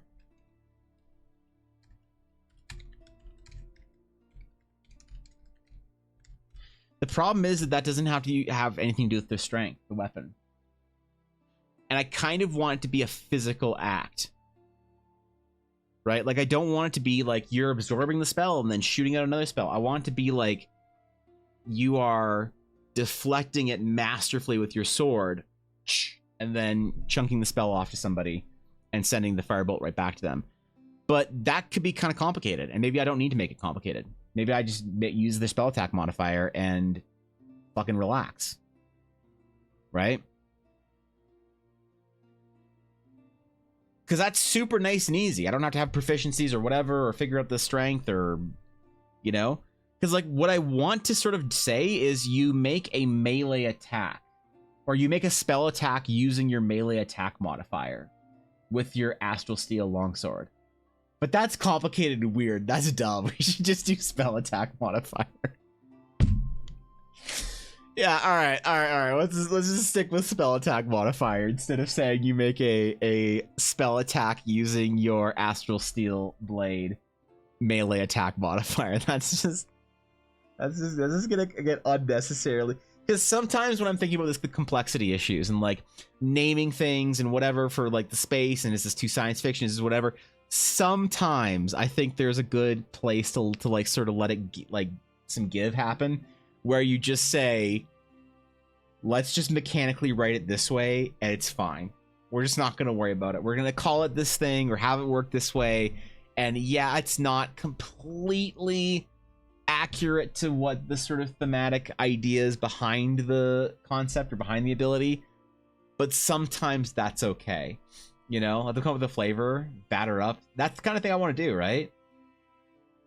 I want you to be able to like actually like bat a spell out of the air, because I think, God, is it okay?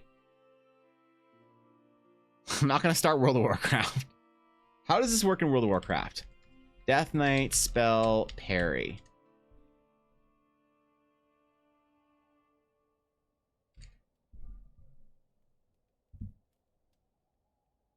How did this used to work?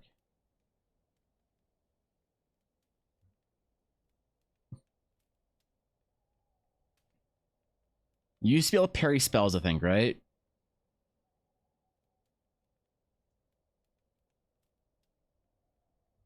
Am I crazy? Thorkin played a Death Knight far longer than I have. I need to ask him. This I'm not making this up, right? Death Knights used to be able to parry spells?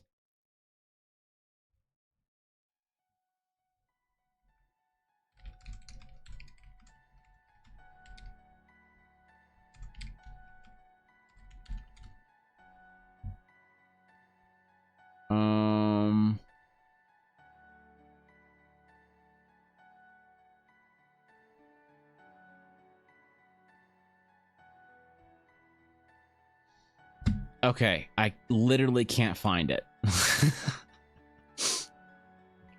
That's okay. Hold on, I'm actually just gonna check in the fucking Dark Simulacrum. Is it? Oh shit. I started WoW. I'm gonna look at the Death Knight spellbook. Let me just turn it. I gotta see that on my tablet. Let me turn the music off.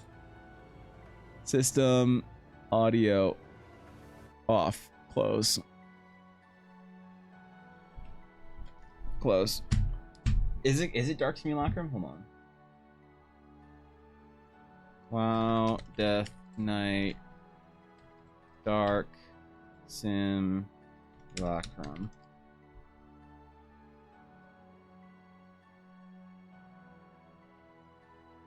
It's a PvP talent, right?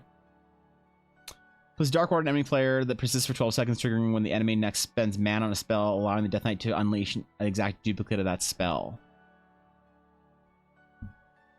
No, I thought there was something built into the blood spec that allowed you to parry, straight up parry spells.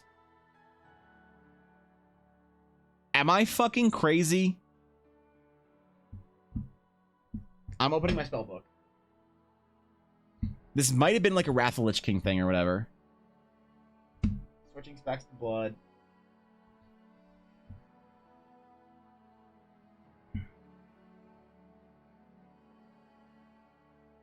Wait.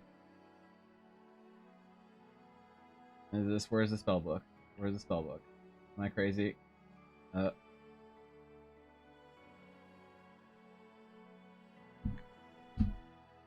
Okay, passives. March Darkness on a Pale Horse. No. Veteran of Third War, it's your stamina. Okay, blood fortification, stamina increased by 30%. Sure. Bloodshot while blood shield is active. No one cares. Coagulopathy. Coagulopathy. That's not a real word. Enemies affected by blood plague take 5% increased damage. No. Crimson Scourge, your attacks on target infected with blood plague. Chest damage and decay. Heart Strike gets a chance to increase damage with Death Strike. Dancing Rune Weapon generates 5 Bone Shield charges. Each time you heal yourself with Death Strike, you gain a bunch of healed as physical damage absorption shield. When Bone Shield is consumed, it shatters, dealing a bunch of damage. What the fuck? No, definitely not Spell Reflect from Warriors. I could have sworn that there was a thing. Maybe it was a rune that you can forge into my action bar. Oh, there we go. Spell warding? Is this okay? This has to be it. Engrave your weapon with a rune that deflects 3% of all spell damage, and taking magic damage has a chance to create a shield that absorbs magic damage equal to the 10% of your magic maximum health. When the enemy damages the shield, their cast speed is reduced by 10% for 6 seconds. I could be entirely crazy, but I think that Rune of Spell Warding is the sort of a new rune added to reference an old mechanic of Death Knight spell pairing. I could have fucking sworn that there was something built into the Death Knight class that allowed you to interact with spells based on parry. That's where this entire mechanic came from for this Astral Knight. I feel like I'm losing my mind. Okay, next time Thorkin's in chat, we're gonna ask him, because I'm now very upset. I feel like I'm losing my mind, man.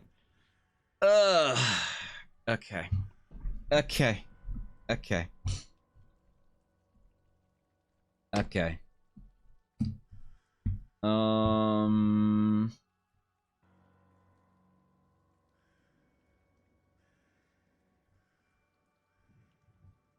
All right, well, we got to figure out some art for all this stuff, regardless.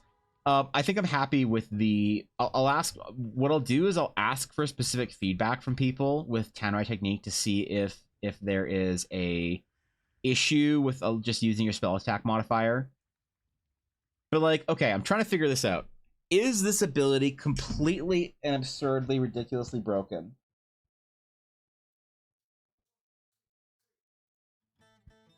What is the worst case scenario for being able to reflect spells? Because intentionally I wrote it as you have to reflect a ranged spell attack. So there are certain spells that I think would be OP to be able to reflect or whatever that you can't reflect because it's not a spell attack. Like, let's just hold on. Let me just go wizard spells 5e. Let's just look at some high level, like 9th level spells or whatever, figure out how this is gonna get fucked up. What do we not want to reflect? What is gonna be worst case scenario? What can we reflect here that's gonna be the bad? Disintegrate? What level is disintegrate? 7th or some shit? No, wait, what level is disintegrate?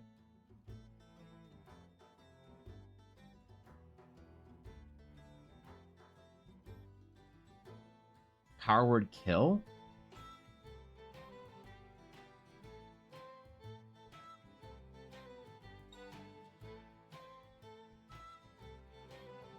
Oh, 6th level, okay. What do we got here? So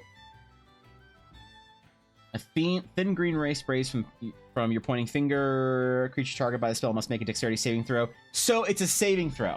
So it's not a spell attack. So disintegrate is a saving throw, not a spell attack. So we're good on disintegrate. You cannot reflect disintegrate. Power word kill. Let me just look it up. Straight up. Power word kill. I'm guessing it's a saving throw as well. I'm pretty sure, right?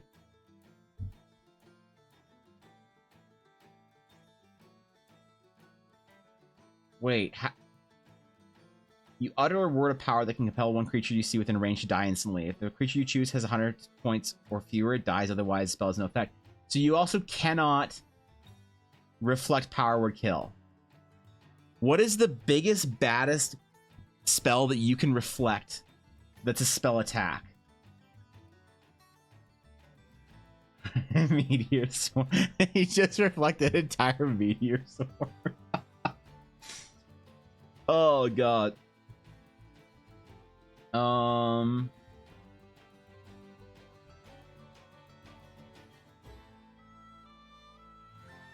What is Dark Star? Oh, right, okay. Force damage.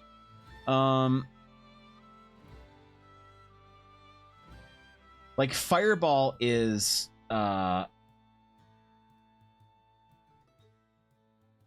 wait. Fireball you can reflect, right? It's a spell attack.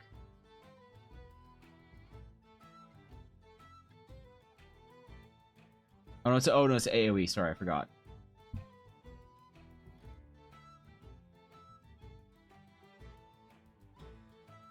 It's AoE. So what is our biggest single target spell that we can deflect with?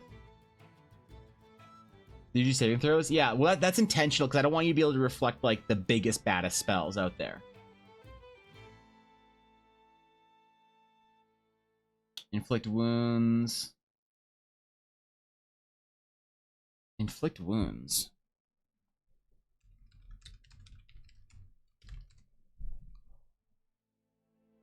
Melee spell attack. How would that work? Wait. Make a melee spell attack against a creature you can reach. On a hit, target takes 3d10 necrotic damage. How would you reflect inflict? Wait, thematically it's weird, but it does work mechanically. So the cleric tries to inflict wounds you, and you can just reflect it back at him, hit him with the sword or whatever. It is single target. You're right about that. The original Death Knight can dispel magic twice per day as an ability, not a spell.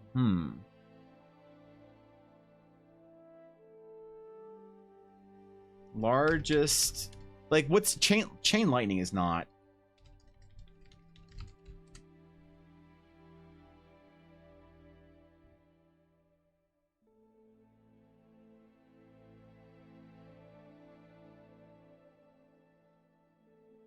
It's a saving throw as well, right? Okay.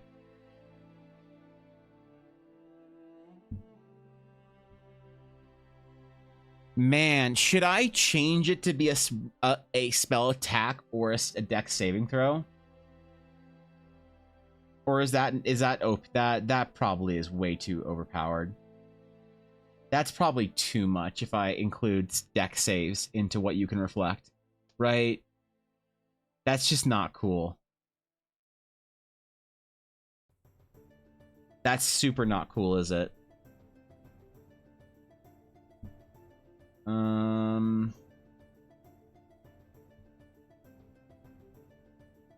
This is supposed to be more like things for... Yeah, saving throws work with evasion, so I'd rather go with a spell attack. Yeah.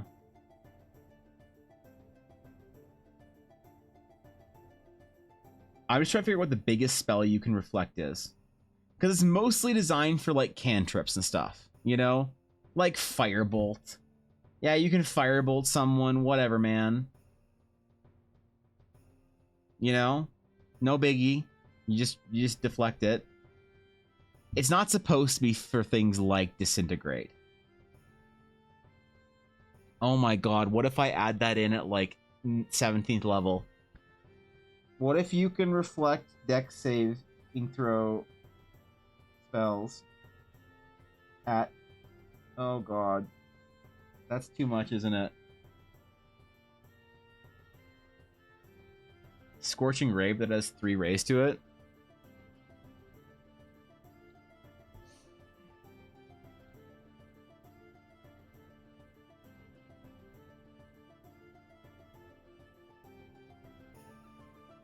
Wait, what level is Scorching Ray?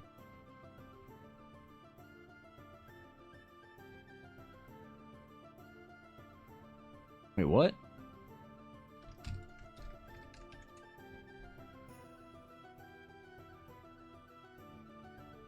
Oh, second. I'm on second, wasn't I? Oh. No, I went to second. Where the fuck's Scorching Ray?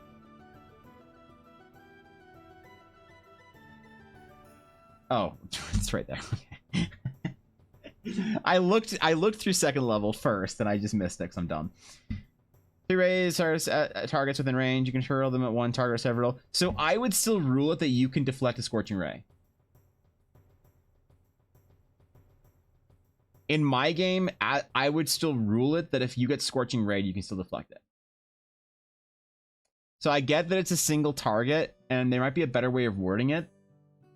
Maybe what we do... Oh.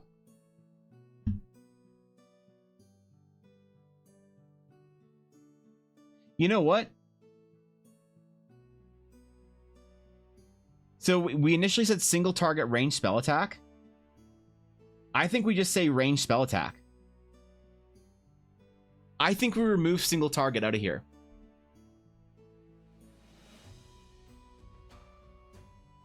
So you couldn't deflect inflict wounds. You can parry inflict wounds. But like what? Okay, so the whole idea of single target is like, oh well, we don't want to be hit by fireballs and shit. You can't deflect fireball anyway. I think we delete that. Yeah. Sorry, 3rd level, you can use your reaction to deflect a spell when you are hit by a ranged spell attack. Yeah, so somebody hits you with Scorching Ray. I would intend it to be useful on Scorching Ray. It's intended to not be used on Dexterity. You know what? Honestly, you know what? Okay. So here's why I probably got confused. Well, I didn't get confused. I was just writing. I was probably trying to make sure that yeah, you can't deflect an AoE spell, but those are all saves. Those aren't spell attacks. So the word single target was completely it didn't matter. Yeah, you should be able to deflect Scorching Ray. I think so, anyway. Take a laser. You just, you get in there. You can't reflect things like Chain Lightning. But what I think I could do is, what would be super fucking cool, is write in something here like...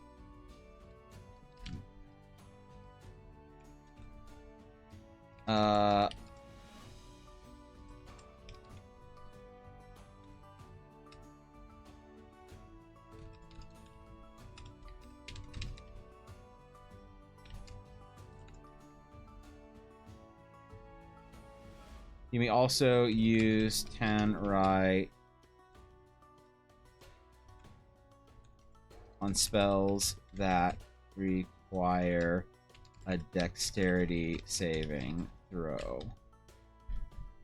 All right, what about this? Saving throw is always capitalized, right? think. I could be wrong. Maybe it isn't. I don't care. So what about at high levels, or like, I don't know, at 16th level or whatever, you may also use Tanrai technique on spells that require a dexterity saving throw.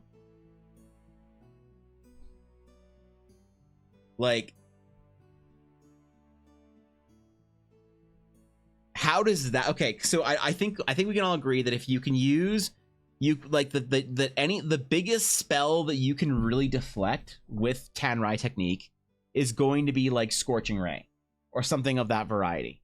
Single like boom, spell hits you, spell attack, you just deflect it, no biggie. At 16th level, you may also use Tanrai technique on spells that require a dexterity saving throw.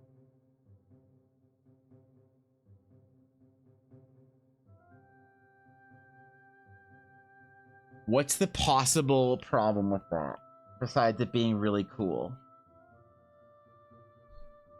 There's a concentration component with Ray Enfieldment. Who keeps concentration? Is Ray a dexterity?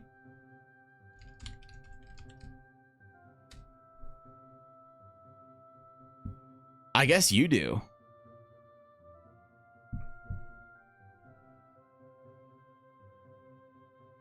Ranged spell attack. On a hit, the target deals only half damage with weapon. Well, you don't reduce the damage of anything though, right? So I don't think that applies though, really. Black beam of ranged spell attack against the target. On a hit, the target deals only half damage with the weapon attack that uses strength until the spell ends. So you're not reducing the damage from the attack because it's not a damage dealing spell attack. Therefore, you don't reflect it? I guess it just kind of works out mechanically. Different example, Witch Bolt. Okay, good. Yeah. So Witch Bolt, good example. Witch Bolt. Right. Okay, perfect. So Witch Bolt, yeah, you deal. It's a D12. I believe, right? Is Witch Bolt D12 or is it D10? Witch Bolt. Witch Bolt is D12. Beam of crackling blue energy lances out towards a creature with it in range, forming a sustained arc of lightning between you and this target. Make a ranged spell attack against this creature. On hit, the target takes a D12 lightning damage, which you can reduce if you reduce it to 0. And on each of your turns for the duration, you can use your action to deal 1d12 lightning damage to the target automatically. The spell ends if you use your action to do anything else. The spell also ends if the target is ever outside the spell's range. Concentration. I think. Okay, let me ask you this. How would you guys interpret this for Witch Bolt? Because that's a great. Like, I have an idea of how it would work. But how would you? So let's say that you just Witch Bolted your party's Astral Knight. You're running the game. You are the dungeon master. Okay. You have your dumb fucking DM cup. You got your free pizza your party's bought for you because you're the fucking GM. Let's go. And you Witch Bolt your cocky little dumbass Astral Knight, and your Astral Knight deflects Witch Bolt, reduces the damage to 0, redirects it, spends the rune to Witch Bolt your kobold sorcerer that you have in combat. How would you interpret this rule to apply concentration? Would you say that it's based off the kobold's concentration that cast it originally, or would you say that the Astral Knight has the choice to maintain concentration?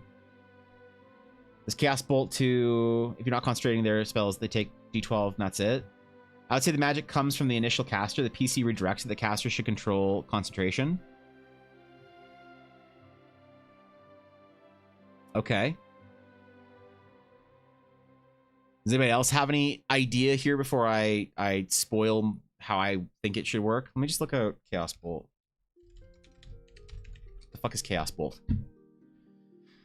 You hurl an undulating, warbling mass. Real? Who the fuck writes this, man? What do you mean an undulating, warbling mass of chaotic energy? I don't want no undulations in my D&D game, right? Jesus. Make a ranged spell attack against the target. On a hit, the target takes 2d8 plus 1d6 damage. Choose one of the d8s The number rolled that die determines the attack's damage type as shown below. Well, that's fine, I think, right? The caster's concentration. They want to concentrate on the spell, and then they spend the spell. Yeah. So I would agree. I would say that it comes from the caster's concentration. I would say that if, like, if the caster wants to keep concentration, which, hold on, might be a very kobold, in this example of kobold, like, conjurer example. So you're the DM, you have a kobold, he hurls a witch bolt at the Astral Knight deflects it, attacking one of the kobold's allies, the kobold brute. Does the kobold still keep concentration on witch bolt? Hey Evan, have you stopped and just read what the material components are for some spells? Fuck. Animal friendship is food. What? Dark vision is powered. Carotid gets wild. No, I haven't in a while, DC. That's probably a good point. I haven't read any of that shit. No, I haven't. That's is there some good shit in there? Take 100 bits, man. When I very much have to research it could be twin spell or not. I agree it'd be the caster's concentration if it's redirected. It'd be the Astral Knight's concentration if they absorb it and send the energy back out. Exactly. Yeah, that's my opinion on it. Just shocks themselves instead when the doctor is deflected. Yeah. They're just zapping themselves, man, just to feel alive. All right, this is a kobold. Let's fucking go, man. He's never been witch bolted before. Is the bolt undulating and warbling mass? No, not witch bolt is not an undulating and warbling mass. Please, I don't want anyone referring to anything in my D&D game, least of all Sabine or Valona or Kalik, as undulating or warbling. If you want to refer to Runa as undulating or warbling, feel free to, but nothing on my side of the game is gonna be undulating or warbling, please. I have no idea. What's your new idea? Ignore material components. Mostly everyone has a spell focus. Yeah, pretty much. I do like material components from back in the day. You had to have materials to do it, but now everybody just has their spell focus, so, you know, whatever. A wizard that's so sick of the flashy magic just uses weirdly annoying spells like manual breathing. Yeah, old Book of Mythology shit. So wait, so how would Chaos Bolt be weird? If you're reflecting Chaos Bolt, I think it'd be fine, right?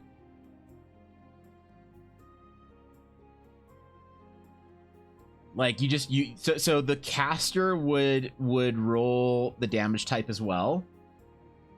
All this would happen, I believe, before the Astral Knight has to announce that they want to deflect it, because the deflecting is their reaction. Oh my god, do we let them use it multiple? No, we don't. No. Stop. Bad Evan. So okay, hold on. Does this break it? Does allowing higher level Astral Knights to deflect dex saves as well? What is the worst case scenario for a dex save deflection? Because what I'm thinking of is chain lightning, but I think the idea of deflecting chain lightning is fucking sick. Now, could you deflect it? I'm guessing not, because I don't think you could reduce the damage down enough. Like let's say at like 20th level, you have, so you take reduced by 1d10 plus your strength modifier plus your Astral Knight level. So at level 20, you're 20. Let's say your modifier is 5, so 25 plus d10, so up to 35. So you could theoretically, if it's a low enough level chain lightning, you could deflect chain lightning. Meteor Swarm is the worst case.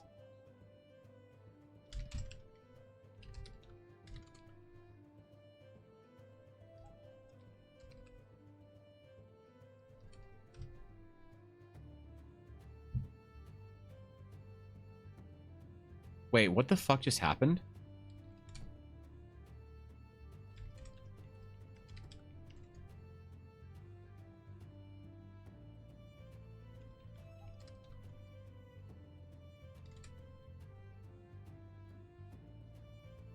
Wait, what?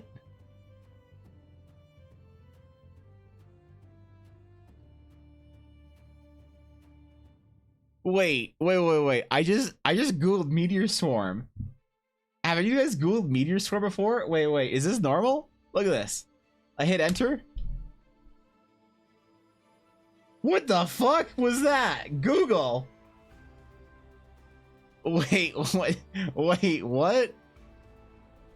Is this? Look at that. Wait, that's sick. I don't know why Google does that. But either way, that was sick. All right, cool. Neat. Easter egg uncovered.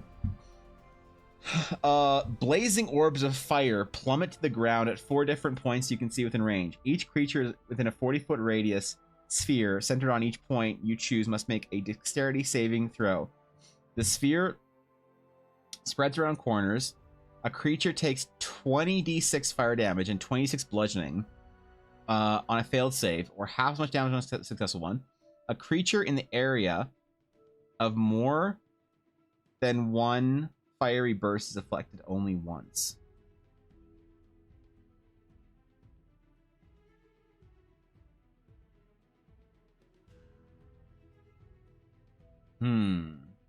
Google plays D&D? Yeah, what the hell? What if you just type like meteor shower in or something? Meteor shower. Oh, hold on. Let me do it on. Oh, it did it! That's so cool. What the hell? All right, sick. Now type askew. Wait, what? Really? I'm afraid of that one. Chance of it rolling that lower extremely slim would be hilarious if it did, though. Some anime protagonist stuff if it rolls low enough to deflect it. I mean, like, I think it's cool, right? So should I word it that you have to, like...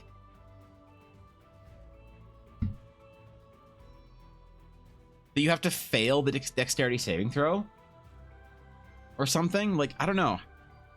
Is this stupid? Just yes or no, is this stupid? At like 16th or whatever level, doesn't matter, but higher level, you can also deflect spells that require a dexterity saving throw. Because I don't like I feel like it is. I feel like this is stupid.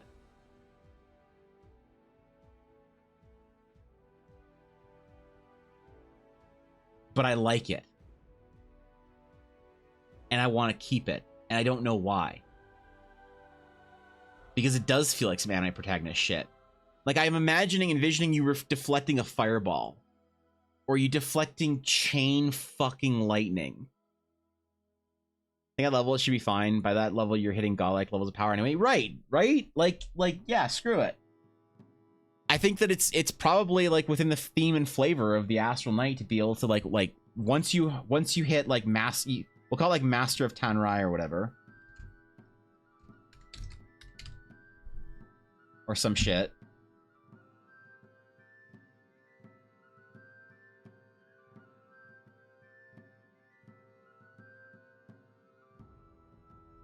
Or what if we make this some kind of like selectable feature?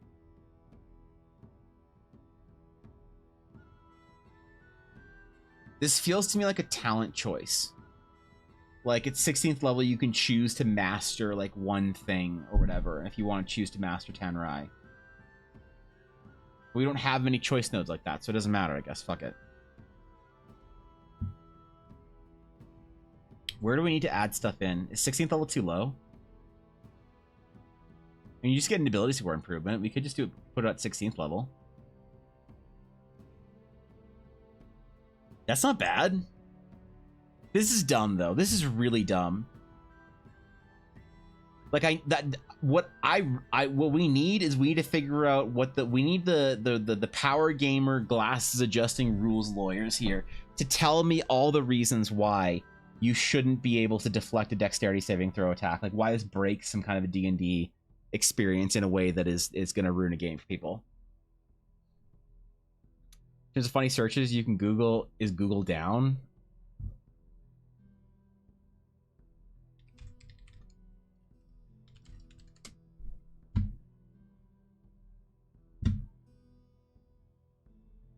Apparently not. Thanks, Google. Thanks, bro. Against line spells, better reduction for single target spells, or redirecting non-damage save spells like banishment.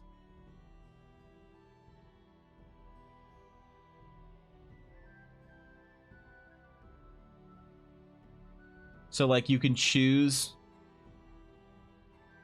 So like a choice of, oh, that's cool. So like at 16th level, you can choose one of 3 like Tanrai masteries. So you can also use it to deflect saving throws, or you could use it to deflect. That's interesting as a choice. Because like choice notes are important, but I think that it's kind of hard when we have a class that is already an archetype in itself. The thing I try and remember when I'm writing the Astral Knight class is that this is not a regular D&D class. This is like a hero class if we're going to be like spectacular and Warcraftian. Like I remember when the Death Knight came out and it was announced as to be a hero class, and it's like they did different. It played by slightly different rules, and I feel like the Astral Knight sort of fits into that sort of idea. It's like the world's, you know, Crusader, Paladin, Ultra, Giga, Death Knight, Jedi. Like it doesn't really fit into regular. So any kind of choice node like that is fun. But what are additional things that could? So if we theorize 3 different things, thing 2, what would be an equally interesting choice? Dex save is big damage spells like Meteor, yeah. Is there a we're talking about the spell reflection, and if using spell reflect on Dex save throw spells would be insane, or if it would be doable. Fireball, lightning bolt, all that, yeah. Another thing would be allowing you to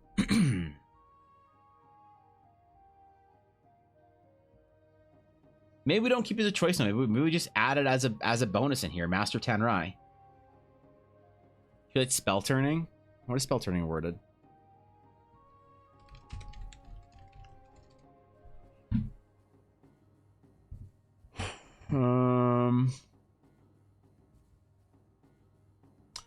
Lowering this ring, you have advantage on saving throws against any spell that targets only you, if not an area effect. In addition, if you roll a 20 for the save and that spell is 7th level or lower, the spell has no effect, and you instead target the caster using the spell slot. Spell save DC, attack bonus, and spell casting ability of the caster. Okay.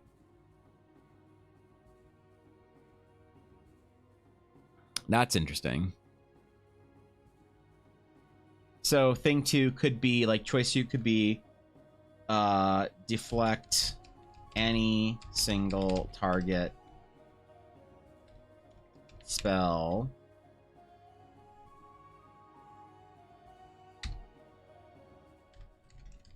thing 3 could be something, I don't know, counterspell, Toll the Dead type stuff.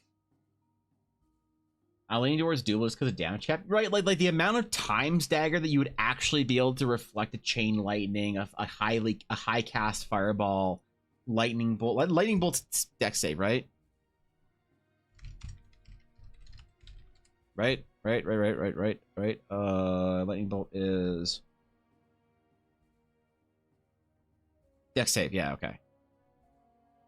Like the amount of times you'd actually be able to use this would be really low, right?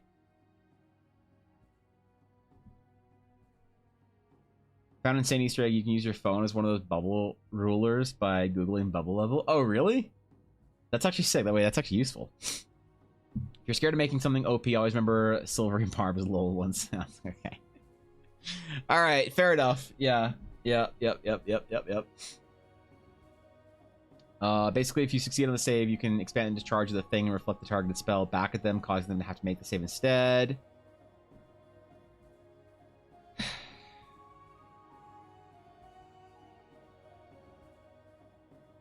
What's the third option here that would be equally as interesting? So either you can deflect any single target range spell, and we'll figure out the wording for that.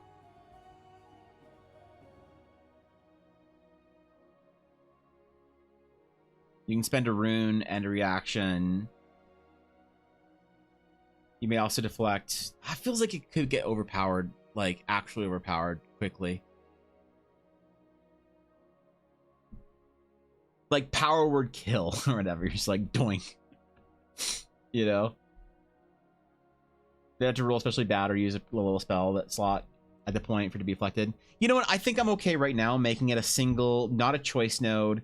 If we think of two like a really good choice node, so what we'll do is we'll write in here in red, potential choice node, allowing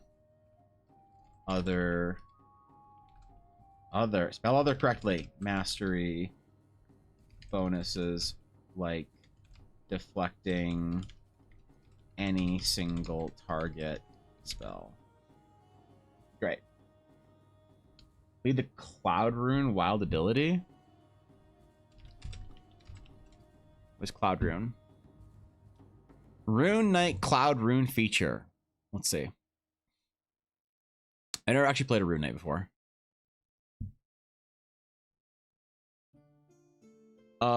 In addition, when you are a creature you can see within 30 feet of you is hit by an attack roll, you can use your action to invoke the rune and choose a different creature within 30 feet of you other than the attacker. The chosen creature becomes a target attack using the same roll. The magic can transfer the attack effect regardless of attack's range. Once you evoke the rune, you can't do so until another rest. That's insane.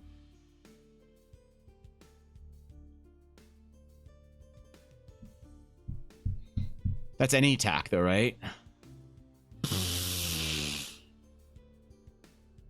Rune Knight Dwergar. Okay, well, this is a potential choice node. If I can think of like a couple of the compelling, interesting things for the Master of Town Rai, which I need to find a cool name for. This is not the... I mean, whatever. We'll just leave it as Master of Town Rai right now. And we'll add in to 16th level. Because 16th level is boring. Master of Town Rai. All right. Oh, I want feedback on the Empowered Lumari meditation. So, okay, does this seem dumb? So Lumari meditation is starting at 2nd level, so very early on. You regain 1 rune slot when you take a short rest. This is increased to 2 runes at level 9 and 3 runes at 16. Great. Empowered Lumari meditation. At 15th level, your meditation allows you to sense the astral aura in all living creatures around you. When you meditate, you know the location of all living creatures within a 200-foot radius of you for the duration of your short rest. An ultra, like, I don't know, security system or some shit. This is one of those things that I think is just cool, but I'm also concerned someone's going to figure out some unholy way to make this not fun. It'll be very hard to sneak up on your players during short rests, so there's that. Day 15 low, why is that the general sentiment when I'm like, hey, there's an overpowered ability? Ah, it's fine, it's high level. Fuck them, dude. Fuck them. Let him be like stupid at high level. You know what? Because I appreciate that. I think I'm on the same page.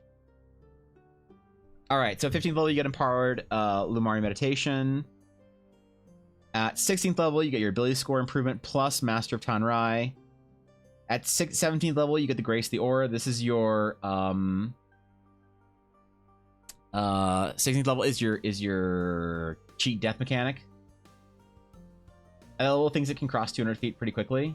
That's fair. That's actually a good point. Just because like 200 feet is a long distance, but that might also not matter. It's like if suddenly Wyvern or whatever. 18th level, you get another choice of Empyrean alignment. And then at 19th level, you just get your ability score improvement. And at 20th level, you get the Gates of the Eldari.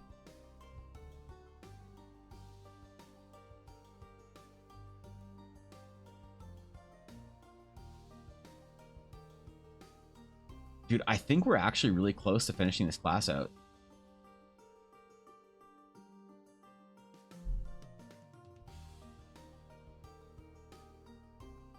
There's like only a few things that need to be written so far, I think, and then we're playing the Astral Knight.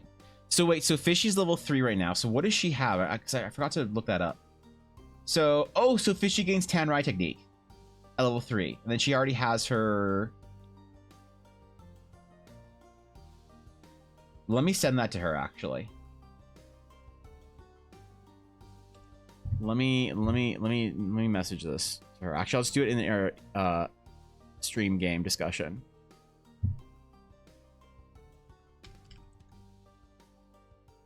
That here is the new thing Runa gets at 3rd level.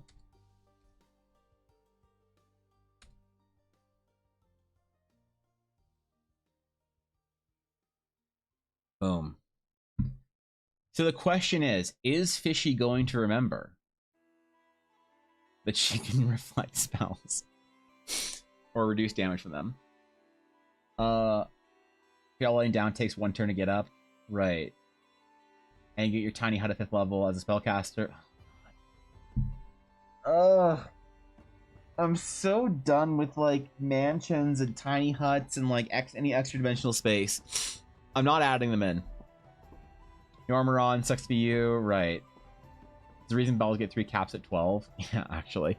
Did anyone actually play a mod, one of those mods that lets you like go up past level 12 or whatever? Because I heard that's the way to do it for your second playthrough. There's like a mod that allows you to use multiple party members and also allows you to go above the level cap. And I kind of want to try that and see what happens. Because they said they're not releasing any more content for Baldur's Gate 3, right? They're not releasing any sort of expansion or feature or whatever or anything. You know, you just like, screw you. We're done. You played the game. Here you go. It was $80 and you get a full 150-hour game. What else more do you want, nerd? Because I kind of want to play through it again, but...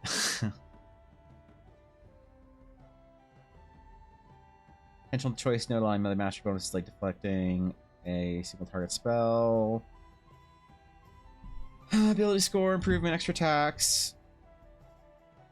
So the next thing that we have to do is we got to write the other alignment passives you can get. And write the other spells.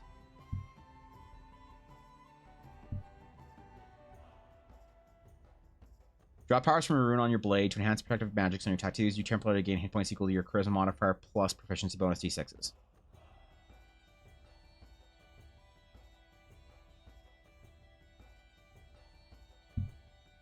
I don't know how to word this. Basically, you roll d6s equal to what your proficiency bonus is. If this is a magic card, it would say you gain charisma modifier plus X d6, where X equals your proficiency bonus. But I have no idea how D&D words that. I would just say to my players what you roll your proficiency bonus d6s. Astral Smack.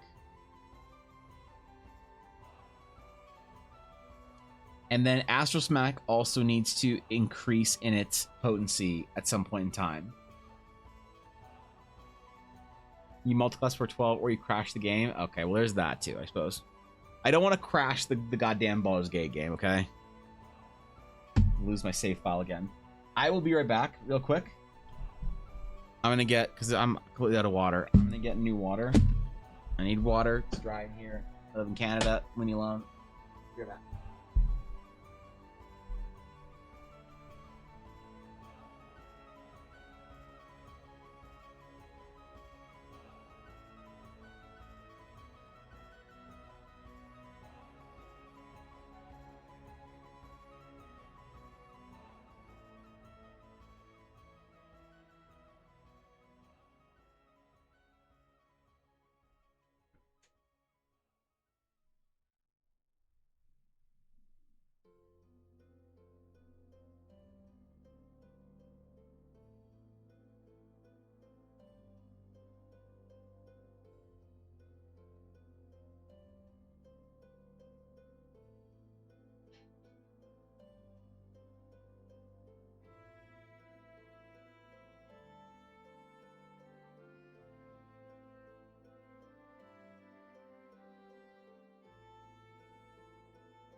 I got my official Dragon's Claim water bottle.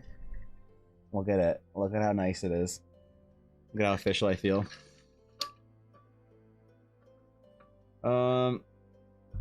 Just add in next to the bonus. Wait, what?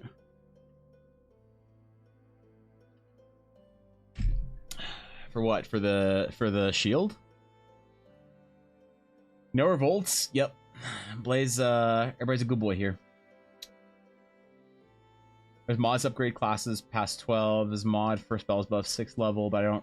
Any of them are reality breaking spells are implemented. Damn it!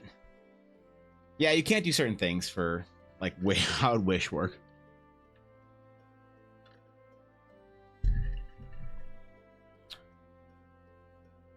Okay.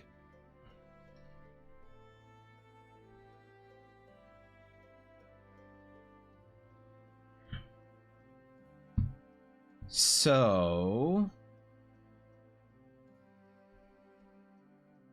Drop power from a rune on your blade to enhance the protective magics in your tattoos. You gain temporary hit points equal to your charisma modifier plus proficiency bonus d6s.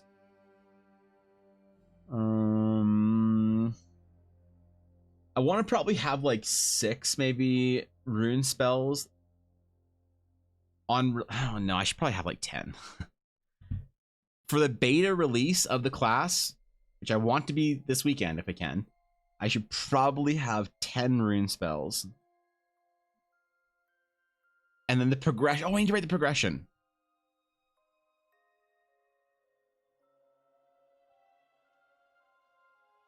Oh, it's wait, a path of 1 new spell each level.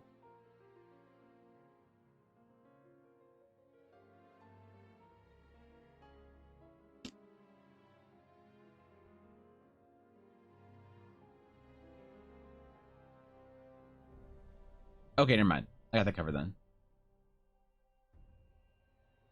So we have 3 so far. We have our tether, we have our smack, and we have our shield. I want to do the...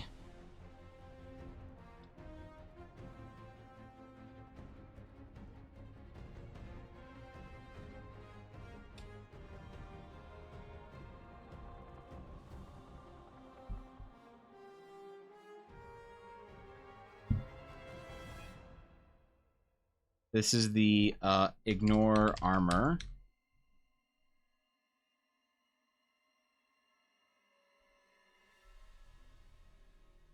What the fuck, Google Docs?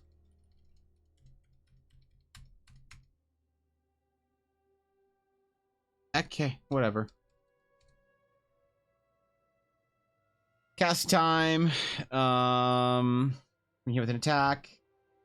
Melee, target the fucking thing you just hit, dipshit. What else would you target? Components, A for attack. I think I should leave this in here. For the component for required for casting some rune spells, I think we should say A for attack. So when you deal or when you attack something, ignore the bonus or ignore armor bonuses.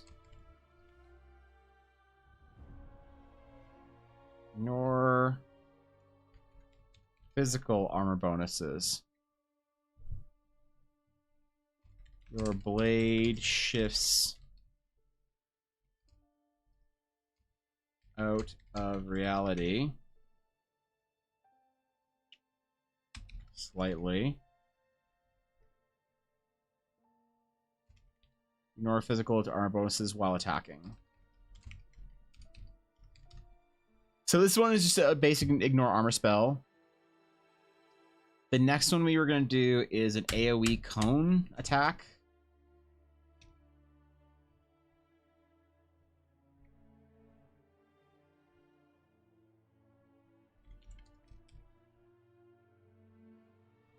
And so that was going to be like probably a triple rune spell because I kind of want to be a little bit higher level.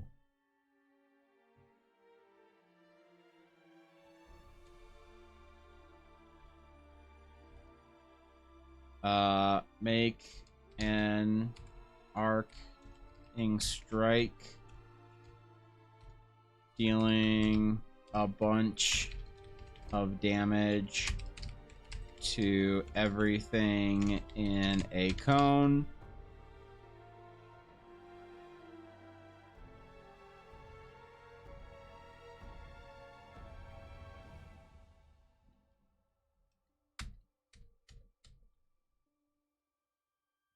And the last one that I want to put down here before we forget is the one where it is like a quad rune spell or something.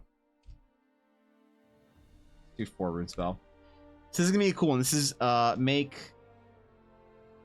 1d6 plus charisma mod melee attacks against against any number of targets in melee range. So this is kind of like Zeal from Diablo 2. This is gonna be a very higher level spell. The first time you're gonna have access to this spell will be when you get your 4th rune slot, which wouldn't be until at the lowest 5th level. And then that's also you spending all of your runes in the day before your Lumari meditation restores any of them. But I want it to be really cool and impactful. And I want to give Astral Knights sort of the option to like do that, I guess. And this is going to be called something along the lines of like, wait.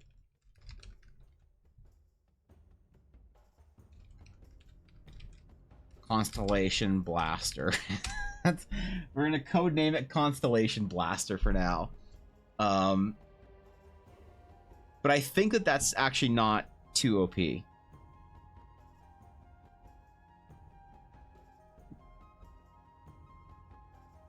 Make D6 plus charisma mod melee attacks against any number of targets in melee range.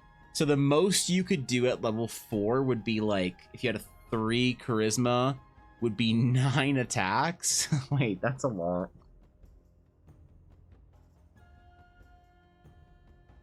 Wait. Maybe I make it a 5 rune spell. Maybe this is a 5 rune spell. Maybe, hold on. Maybe it's a 5 rune spell. Because your 5th rune wouldn't happen until 8th level. But I like the idea of you just straight up making a D6 plus charisma mod amount of melee attacks against any number of targets in melee range. In a single action. That's like some monk shit right there. That's some I don't know, Aragorn technique or whatever. Last expansion, Solasta goes up to 16, but it isn't going to give you a good story. RP is something like Baldur's Gate 3 definitely shines most when with his combat. I heard people talking about Solasta. Somewhat recently anyway.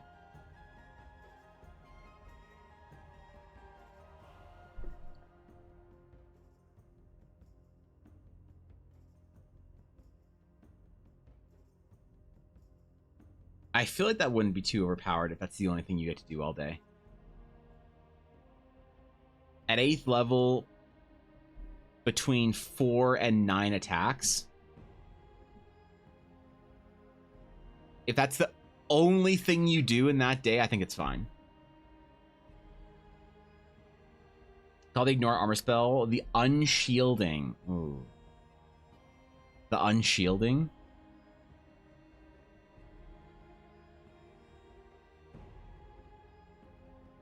I gotta figure out what the mechanics or like what the narrative mechanics of that are, like how your blade actually like fades out of reality or whatever, how it shifts. What precisely is happening?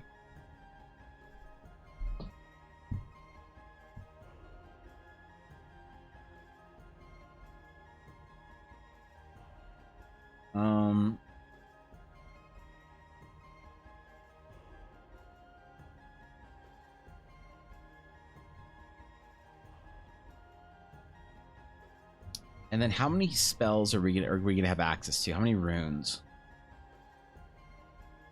So like at 10th level, man,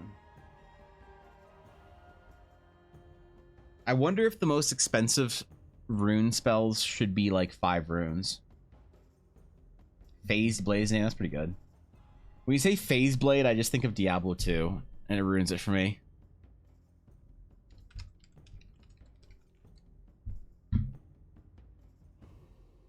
Phase Blade is the elite version of the Crystal Sword. Requires level 61, 126 dex, 15 strength. Ginther's Rift, the unique version of it. Grief Phase Blade, that's right. That's what you do with the 5-socket Grief. Look at it, man. Look at that Phase Blade.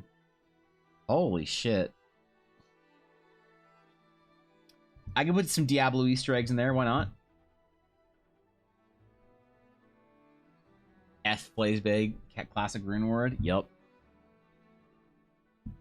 The 5OS F Phase Blade. Superior F Phase Blade. Holy shit, that 15% ED. Oh, there it is. Dude, oh wait, it's a Superior 4OS Phase Blade. What a ripoff, man. That's disappointing. Oh, well. I'm just going to keep casually bringing up Diablo 2 like anyone knows what I'm talking about. This ancient boomer 20-year-old game that I saw my brother playing it last night. I'm always offline on Battle.net because I got tired of a group of friends of mine that I don't want to remove from Battle.net being like, "Oh shit, you're online playing World of Warcraft, Evan. Why aren't you working?" Okay, dude. Okay.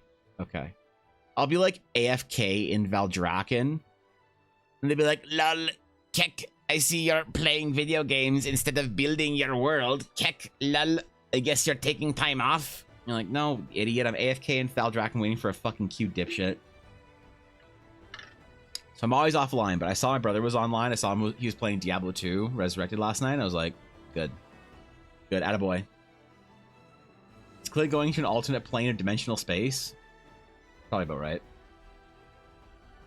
D2R got so, wait, life back in the game. 'Tis good. Oh yeah, it is good.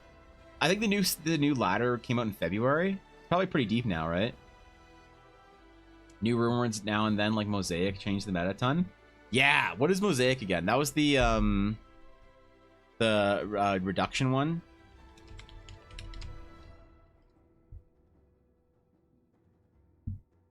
That is the... Oh, no, Mosaic is the Phantom Blade, or the fucking Assassin Blade one.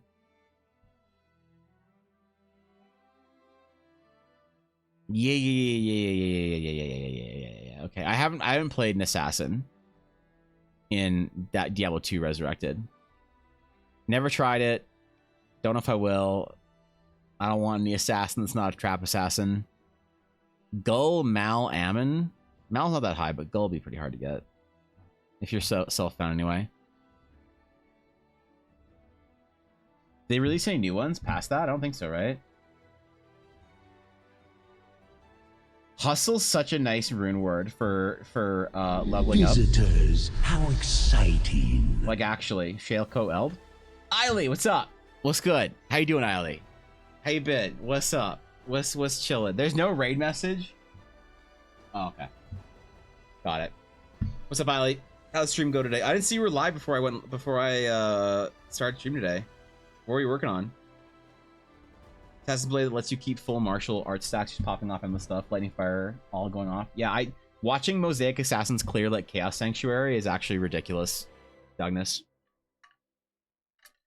Yeah, this is world building, not Diablo 2 theory crafting stream.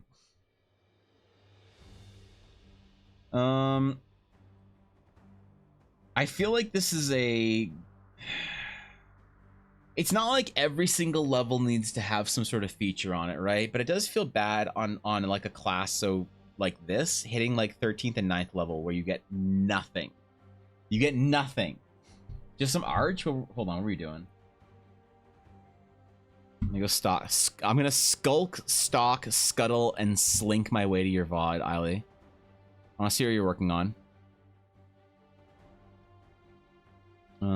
Recent broadcast. What are you doing? Oh, pretty. Wait, I want to see the full.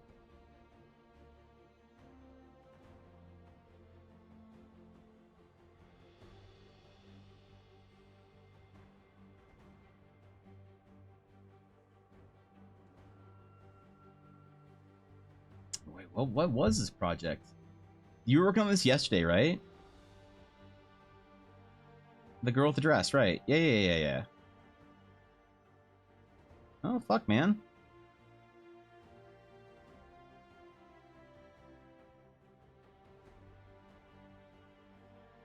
Sick. Yo. Good shit, man.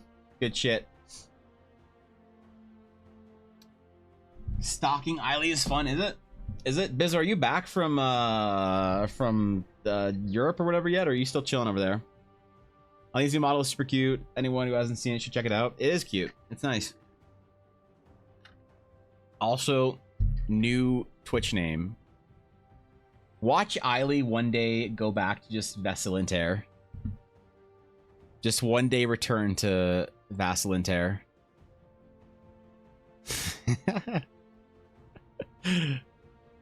It'll happen. All right. It's a 3-month vacation, bro.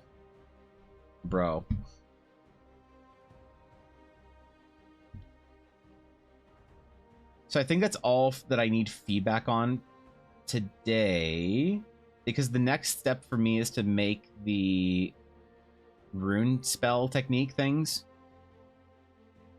and we can balance the number of the name, or the we can figure out the names and balance the number of runes and then also the damage on them. I just want to have, before the beta release, the actual effects written down, so that when people test it out, they know the general vibe of what they can sort of do as an Astral Knight. Oh, the one thing I do need to write down is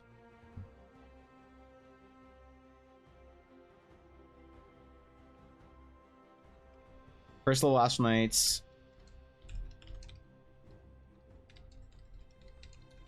can select 2 rune spells or 2 rune techniques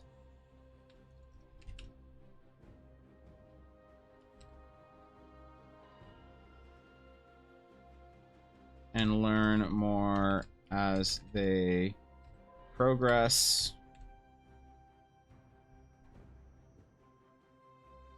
I'm gonna put this in red because I'll figure out how to word this properly. But basically, you start the game with 2 rune techniques, and then you get 1 per level. Or thematically, you really want me to keep Astral Smack? You just want me to call it Astral Smack the entire time? During vacation, I think I'd forget how to draw. Yeah, actually, though. Actually, well, she's busy, man. She's dealing with family and friends and stuff that entire time. Please, you just want to see Astral Smack? Man, the thing is, even if I do name it something cool, you're just going to call it Astral Smack from now on. Like, you know, no shot Fishy's going to call Astral Smack anything but Astral Smack. For, like, the rest of Astral Snack. She's not going to be the Astral Snack. No, you can't. All right, listen. You cannot make me refer to her as an Astral Snack.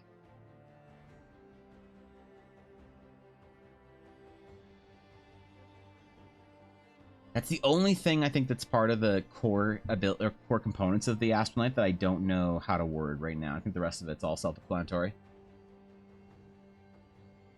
When using Astral Smack, I need a comic book style smack to appear above when using it. It's a slice. It's more of a slice than a smack anyway. Come on, bro. A sage you cast Goodberry, you don't get an Astral Snack.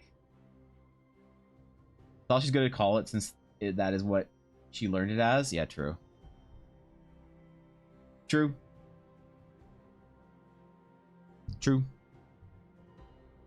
We got to also insert a pay to win Astral Smack, though. we need a pay-to-win version that you can buy off the in-game shop. Like you can learn this rune for like 25 gems, or sorry, 2,500 gems, and it's like a better version of whatever the Astral Smack's like actual version is going to be. But it's called Astral Smack, and it does like an extra D6. Like, listen, we have to release a pay-to-win version of the Astral Knight. All right? If we're going to try and appeal to gacha players, they don't want to participate in this whole thing. If there's no pay-to-win option. That's what's keeping D&D limited in scope with the gacha players. And like I've always said, D&D is a game for furries, but my version of D&D, I'm trying to appeal to the weebs. All right? I need the Genshin players, I need the Honkai players in here, I need the weebs, I need the VTubers, have fucking fishies in here, you know? First ever stream game is me and a PNG, right? Like, I need to appeal to that core demographic of anime enjoyers, which means we need a pay-to-win option that is just an unfair, you know, advantage if you're willing to spend real-life money on it. So we need an in-game shop, Astral gems spent, or something to allow you to have a chance to, I don't know. So apparently family that eats dinner together now, so I'm gonna be lurking. Catch you later. All right, have fun, busy. The gacha players, you need to give them a ton of loot. Most of it is trash tier, actually, though. Cover game, pay to win class 2, some abilities that goes up in power for saving 100 gold consumed by it. Dude, it's like the Baldur's Gate 3 fight, except you have to buy the DM pizza. You know, so it's less fun. I wonder if I should do a piece of art for each one of these rune techniques. So what else do we say? We on our list, we have our bonus damage. So we have that. We have our attack that ignores armor.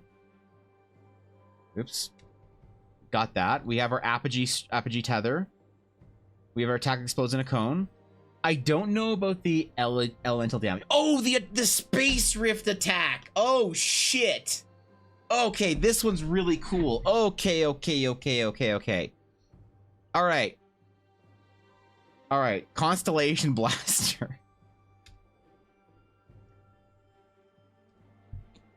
So we need our Space Rift Strike Cannon. What does it do? Slice a hole in fucking reality, bro, and make a melee attack on any target you can see within. How much distance should I give this attack? So basically, you as an Astral Knight can make a melee attack,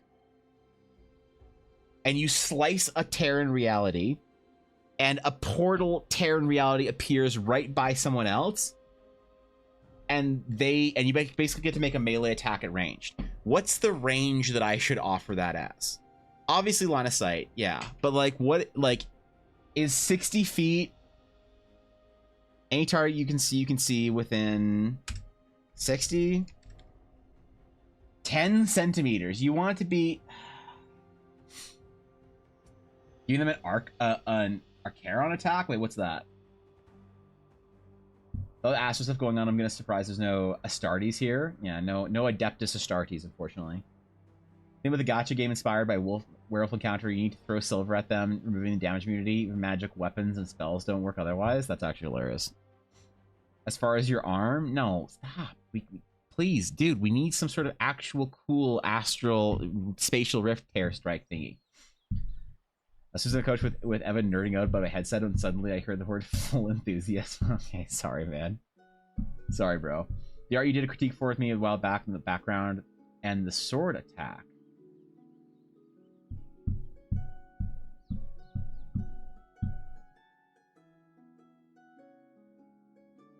With the wind?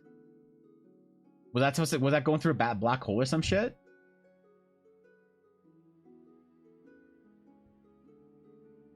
I remember the piece. I just don't remember there being a black hole or whatever.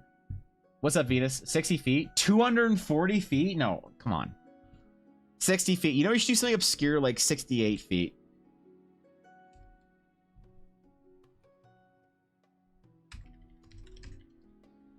We should say, okay, slice a hole in fucking reality, bro, and make a melee attack on any target you can see within 68.9 feet. Round it up. 68 plus 1. That's the big black sun type thing was in the background. Oh, I see. Cool. Okay, sick. Melee attack through Space Rift.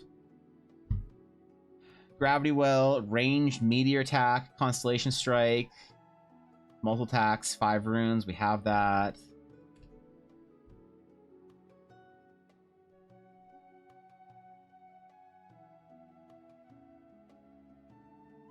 It's a Star Rail move? Oh, really? Oh, that's pretty cool. Well, it's an Astral move now. Busy, mildly overwhelmed, so I know I'm sitting around. Good. Good, Venus. You're supposed to be overwhelmed. Overwhelmed with work and opportunity. There you go. Focus, breathe, prioritize. Take a step back. Execute on the most important thing. We'll be fine. For the anti-armor attack, how do you feel about reality shift attack? Reality shift. Yeah, I don't know how to theme it space-wise, right? How does your blade just sort of shift out of the physical realm? Is it a reality thing or what? I don't know. So from greater attacks, there's going to be... Man, I don't know how the gravity well is going to work. Everything in a 60-foot cone? Well, there is...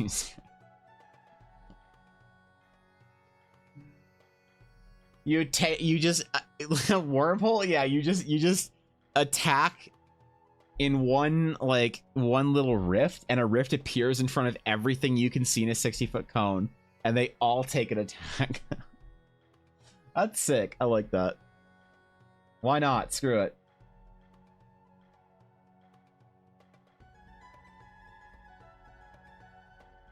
I think that so I was considering actually doing some kind of an empowerment thing where you could like spend extra runes on a spell, kind of like spell levels. Not really though, but you could spend extra runes. So it's like if you had a 5 rune spell to like do this like rift spell attack thing, or like sorry, let's say like a 1 rune spell where you attack something at range, you could empower it for like 7 runes total or whatever, and do something crazy like that. That'd be kind of fun. An empowerment like that would be ridiculous. It'd be cool though. And like, I'm totally willing for stuff to happen that's cool, even if it doesn't fit in like with balance. Like Atari said, high level stuff is supposed to be broken and fun and silly. I'd be very curious to try like seeing how a 20th level Astral holds up against like in a party of 20th level heroes fighting some shit. But I'll be honest, I'm actually not the best at running high level encounters. I think my balance is really good for the first like 10-ish levels. Because I just don't write a lot of monsters and bosses that are above 15th level. So my party just never gets to above 15th level. I feel like the stuff that I do write is very underpowered. So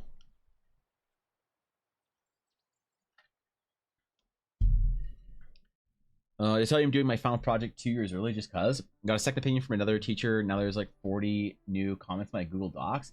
You're doing your final project 2 years early for art or for something else, Venus? For art? Why would you be doing it early? Why wouldn't they let you develop the entire time? Unless you're getting skipped or some shit. Getting skipped a grade isn't actually as fun as it sounds. Like when I got into university, I was level 17. Oh my God. I was gonna say I was level 7. Please help. When I was in university, I was 17 years old, okay? And it sucked because all my classmates would be like, hey, we're done class today. Everyone want to go out to the bar? And I'm like, I can't, guys. I'm not 18 yet. And they're like, oh, that sucks, Evan. Too bad, man. Hey, when are you going to be 18? I'm like, next year? They're like, what do you mean you're not going to be 18 next year? What the fuck? What do you mean, bro? I'm like, I skipped the grade. I skipped the grade. I did. They're like, we'll see you in second year, man. Have fun. And then I totally got exiled from one friend group. Not like maliciously, but you know, it's just like when everyone's doing something, you're just not part of the group chat. They'd all like make plans to go out doing things while they're at the bar, at the university bar at the university next door. So I went to a smaller little art school. It was like stuck on the side of a larger school. And then they make plans. They'd be like, "Oh, hey, all right, see you guys this weekend." I'm like, "Oh, what are you guys doing this weekend?" Like, "Oh, we made plans to go out and do this thing." I'm like, "Oh, really?" Like, "Oh yeah, you weren't there, were you?" I'm like, "No, I wasn't." They're like, "Oh, right, we made plans when we were at the bar." Oh man, I'm like, "Yeah, that's shit, dude. Like I would have come if we made plans." Like, "Oh well, yeah, we already bought the tickets, so I guess we can see if we can get another ticket. Maybe I'll see." I'm like, "Okay, great. Yeah, see you later, guys." Fucking suck not being 18 in school. When do release so I could have more time to work on and just put together a new exhibit? That's fair. It's not the two things. Oh yeah, I guess the US is 21, so it doesn't really matter. But like, so what is that? Third years can go to the bar or whatever at the university? That's not bad. Imagine we just drank anyway. 14-year-old jumping through the back window. Yeah, no, they were pretty strict about IDing people at the university pub, at the very least. Like I still get ID'd sometimes, depending on what I'm wearing. If I'm wearing this, I'll get ID'd. If I'm wearing like real like adult clothing, I won't get ID'd or whatever. But if I'm wearing a fucking baseball cap and shit and a chain or whatever, I'll get ID'd. Couldn't go till I was a senior? That blows, man. Drinking age was 16 when I was 17 and joined university. Drinking age was 16? That's not right. That doesn't sound right. Okay, so we have our I don't know if I want to do rune spells that allow you to augment yourself. I don't think so.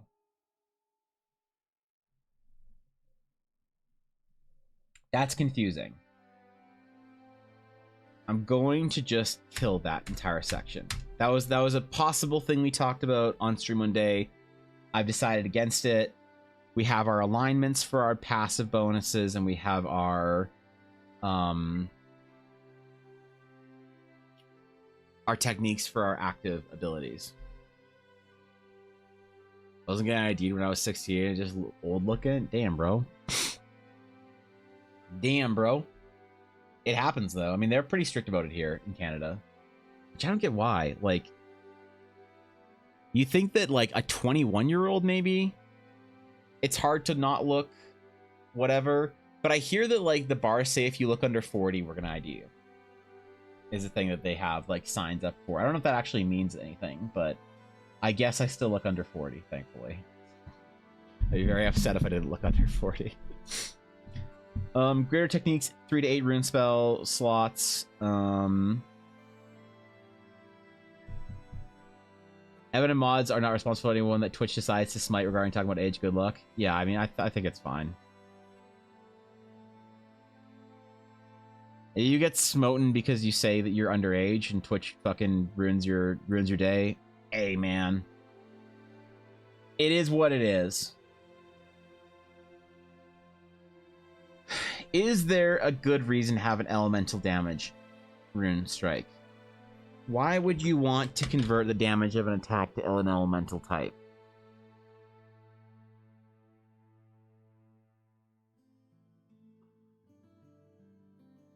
Is that a waste of a rune spell?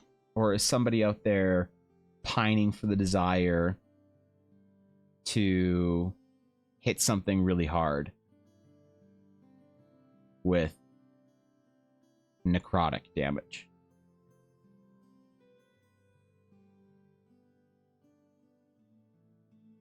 Does chromatic orb deal static damage, or does chromatic orb deal different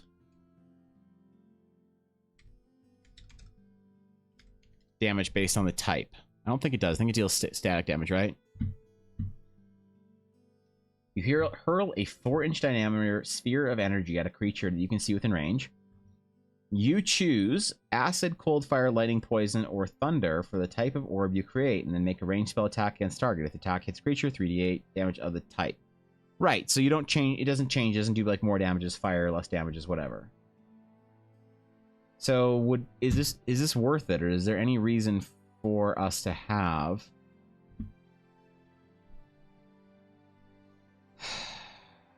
a rotating damage type?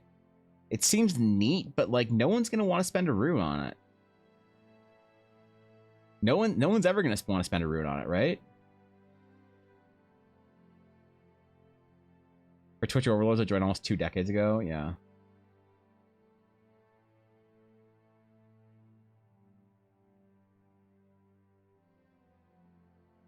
I think we just killed that one. Make sure that every rune is super cool and thematic. Add force to it. It's not a lot resilient force yet. Well, there's going to be one that does something similar. Astral force damage. So then for our greater techniques, which I don't need to build right now because we can test our lower level techniques and our rune spells. The gravity well one, I don't know how that's going to work. I imagine it's something like you slash through reality to cause some sort of a mini black hole that pulls people towards the impact, the strike, impact, whatever. Targets need to, around hostile targets around you need to do a DC or a spell save, like a strength save roll or whatever, or be pulled 10 feet towards the target of your attack. One thing I can think of is to take advantage of enemy vulnerability. Yeah, I mean it's neat, but it's not like cool. It's not fun to take, I don't think. Right? Like Chromatic Orb to me always felt like such a lame spell to take. Like I never liked it. It's like a power gamey thing. Like, ooh, this is resistant to whatever. It's weak to this type of damage, but it never felt like really cool. Even like Scorching Ray seems like a cooler attack thematically. So, do you see a need of a set combat spells and a set of utility RP exploration spells?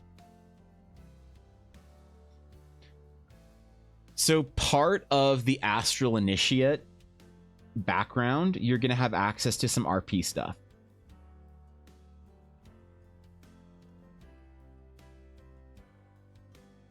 And the Initiate is the intended background for sages and knights. Sorry, it's the intended background for sages. It is the required background for knights.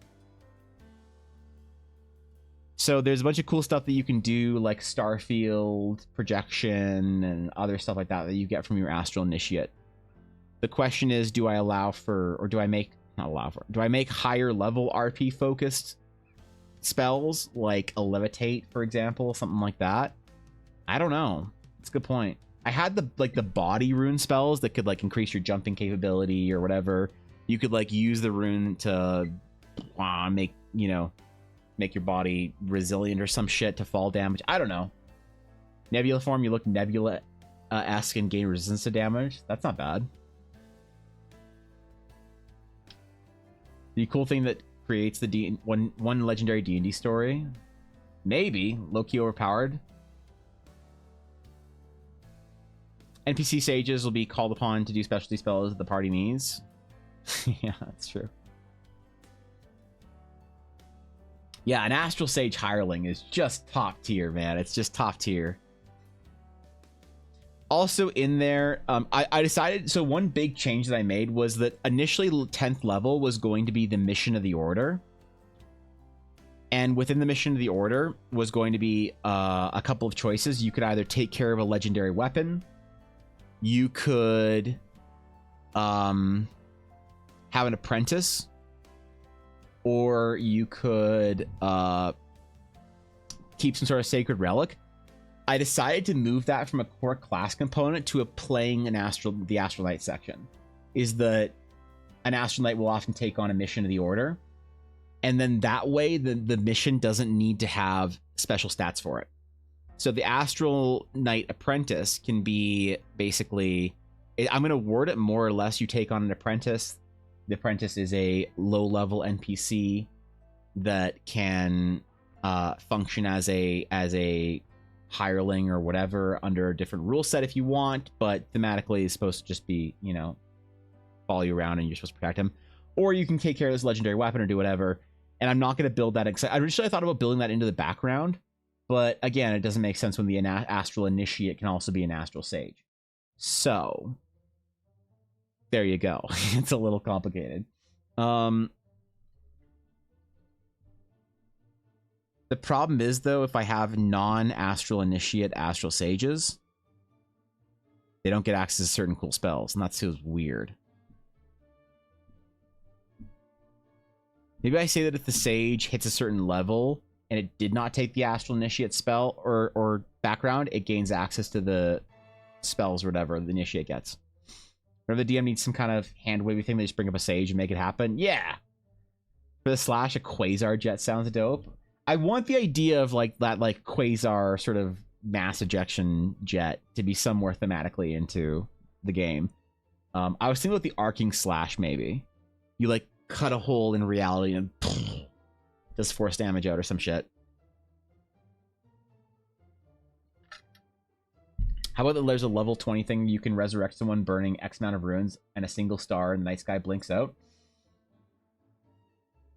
I'm about to give my hot take. I don't want to encourage resurrection magic.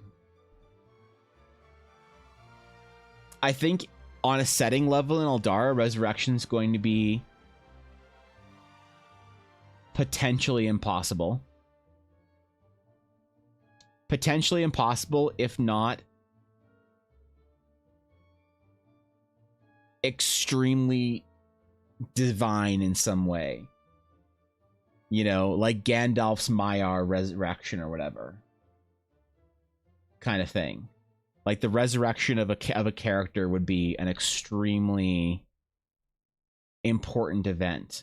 I don't think I want to put it in the hands of high level Astral Knights, because I just don't think that the problem is once you allow for resurrection, I feel like there's two problems. I feel like narratively you cheapen death, and we see this in like World of Warcraft. Like, death is very cheap in World of Warcraft storyline. It's one thing I don't like about World of Warcraft. Death is very cheap. In the most recent expansion, Malfurion decided to die to go to the Shadowlands to replace Ysera, so Ysera could just magically be resurrected to come back and, like, say what's up. And so then Ysera decided that she didn't want to take Malfurion's place. Then she died. Then he got resurrected. Like, it's just a whole fucking thing. I feel like narratively, resurrection really cheapens stuff.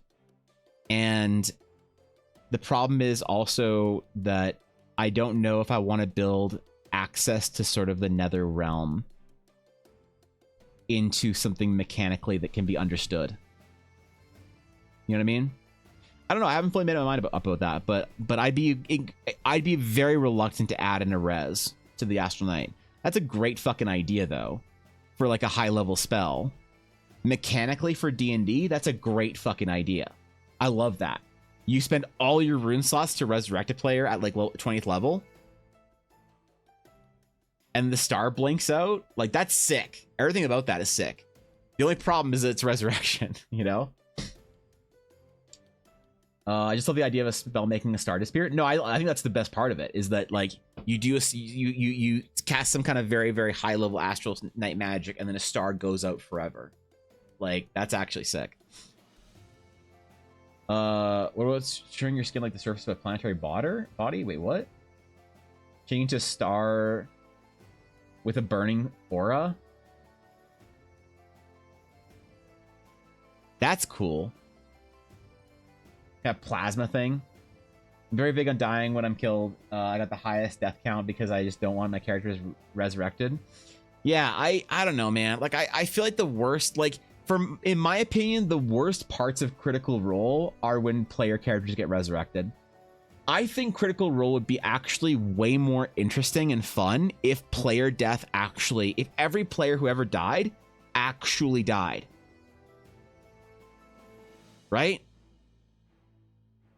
Like, I get the reason they don't do it in some ways, and now this is conspiratorial, and it's like, oh, Critical Role writes everything, they fake it, they whatever. Like, I don't know, but whether or not this cast actually intend and like make this stuff happen or whatever is up in the air. I'm not commenting on either conspiracy theory or not, but imagine like one problem is that when a player is character is presented with death, like remember when a couple years ago when the big fight at the beginning of campaign 3 happened, where like 3 people almost died, or like 2 people did die or whatever, and they got resurrected. Everyone on Twitter between the week that they died and the week after were losing their fucking mind, crying, you know, puking, whatever, just the whole meme, you know, about the idea of their favorite character in Critical Role dying. But like, really, I think it would have been way cooler if like, yeah, 2 characters just die and then all of a sudden you get 2 new characters in the party that you can like introduce and stuff. I think that'd be way cooler for the story. I think it honestly in the long run make the show more interesting, but that's you know, for my own personal taste, not necessarily what is best for the show or even what the cast wants, which is the most important thing. It's their fucking D&D game, not mine.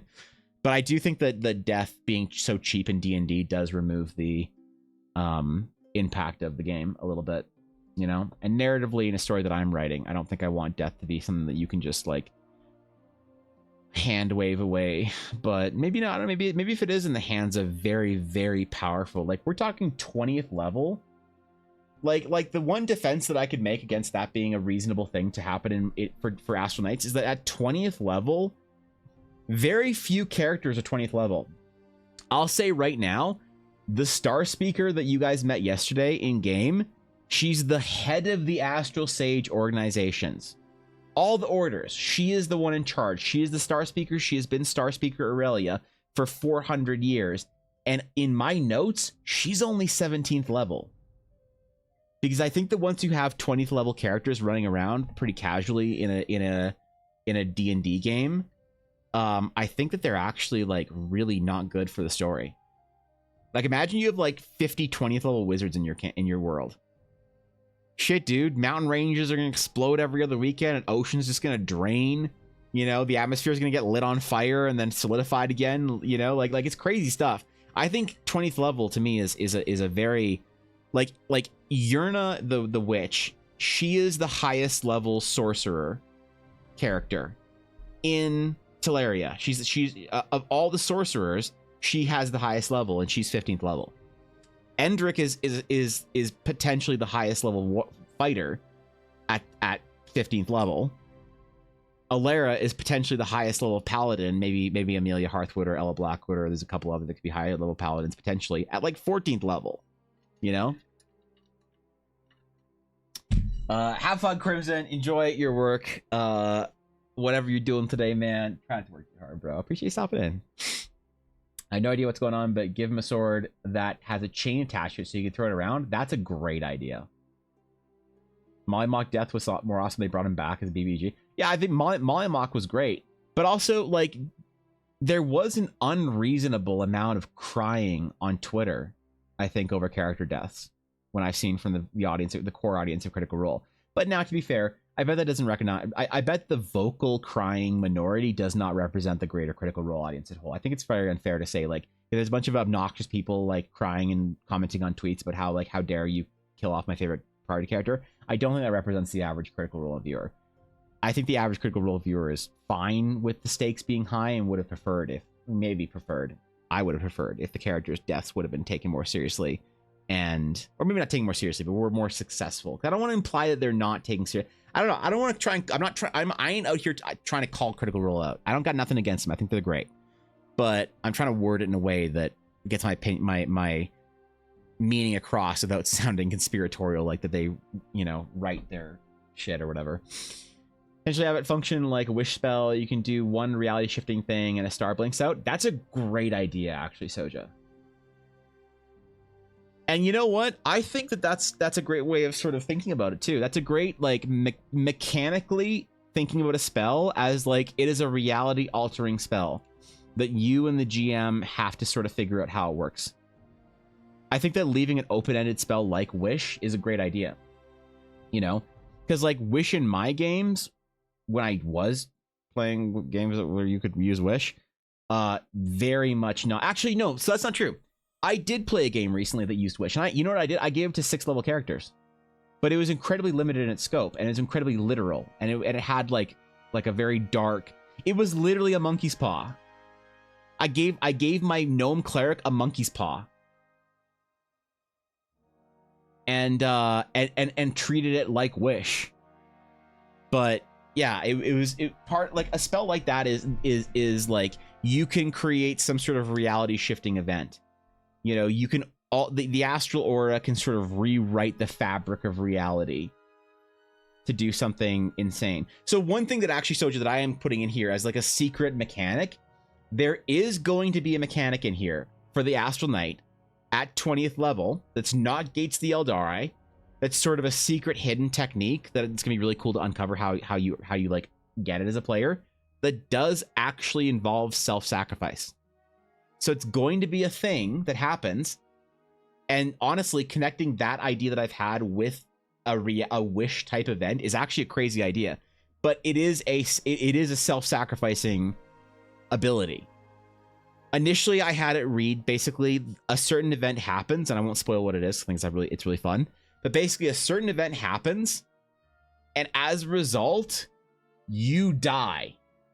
Like, you channel the aura through your body in such an intense way, you basically open up the aperture fully to allow the astral aura to flow into you from all things around you, all directions of the cosmos.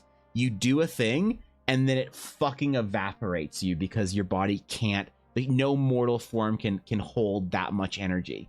So that would be really cool. Honestly, my idea of what happens is way less cool than the idea of a reality shifting Wish style event where you can sacrifice yourself and some crazy shit happens. So I don't know. That's interesting to think about. Want to get more details on the stage orders, names, purposes, and stuff like that? Probably post Horizon launch, Atari. I'll be very honest. It'll be a little bit. I'm trying to focus really hard on Horizon and class design, but I do have a brief sort of thing written down for the stage orders. There's basically 5 major orders, 6 minor orders, and then circles for all across the world that are like as many as you want, basically, you know. So as far as they're called astral traditions that you can sort of follow, and you can focus yourself in either one of the big orders are orders that are more or less like the big grand institutions. The minor orders are like the Ashasari order of astral sages. That's like really just the elves, or the dwarven tradition that also includes the Geminos. It's like more regional. Think of it like that. So the temple that is in Grand Crest is actually an old. You know what? Never mind. I almost said some shit about the D&D game. Ah, shit. I almost played myself. When I hear Wish, I just use Wish for the gold to cast another spell each day. Wait, that's genius. Imagine the star that blinks out in the solar system with the life on it and the people set out looking for you. Yeah, you become the villain of another person's story. Make the former high-ranking knights and sages into constellations, or at least having constellations named after them. That's a cool idea. They take their place, and so okay. I initially wanted to read. My first name for a spell. I'm still not sure about this, but Grace of the Aura. I was going to initially name it "Take Your Place" within. Oh no! Sorry, not Grace of the Aura. One with all. I was initially going to name it "Take Your Place" within the astral aura, or something of that implies creation. So something that implies like take your place within the fabric of reality or something. But I was going to name it like that, and it's kind of the idea of you like becoming one with the astral aura, and you like understanding the matrix. Like you can read the matrix code at this point in time. Because all magic is composed of the proto-magic the sages and knights use, right? The sages and knights just use it in a way that is very difficult to understand how to use it, even by mortals within the world of Eldara. That's why they're basically using infinite power, with very limited understanding of how to do so. So they're just like kind of like summoning you know, the powers of creation itself at a very rudimentary and sloppy sort of kids playing in a sandbox way. But I want to have that connection with like the ultimate power of the universe be there in some like cursory way, so that you can have these like cool things, like, yeah, rewriting reality in some way. I don't know. Give Wish Brothers restriction was three words from a Face Source 2. I don't think I ever used it, but it was the reason they were hunted. Oh, that's cool. Every time a rank from Final Night dies, a star is born. That's a cool idea. Astral Ascension. That's Ascension. So Ascension was a word that I was considering using for a different thing, but like I do feel like there should be somewhere within the class I want to use the word Ascension. I couldn't find it with the Knight, so I actually have it in my Astral Sage notes. I have a part of the document that's a brief, like a very brief like overview of what the Astral Sage looks. Way too early to even show off on stream or in Discord or whatever. I have to clean it up first, and then I can post the like alpha version. It's messier than the first version of the Astral Knight was when I posted it. But basically, there is an Ascension spell that is a high level thing or feature that is you sort of ascending in the same way to become part of the Astral Aura. So it allows you to channel magic in different ways. You want to be like an astronomy here? How about using the idea behind the VLBA telescope across the globe, acting like a single lens by being in sync? Restoring temples could allow each to be more powerful, and if all are restored, a wish might be possible. Yeah, so honestly, that is a concept that I really like. The idea of sort of like radio telescopes and shit like that. The concept of multiple temples being connected. That's also kind of a thing, the Dogness, that I like to explore, the idea of sort of like the ancient world or ancient history. Like I know some people are very much against like the sort of the mythicization of like human history.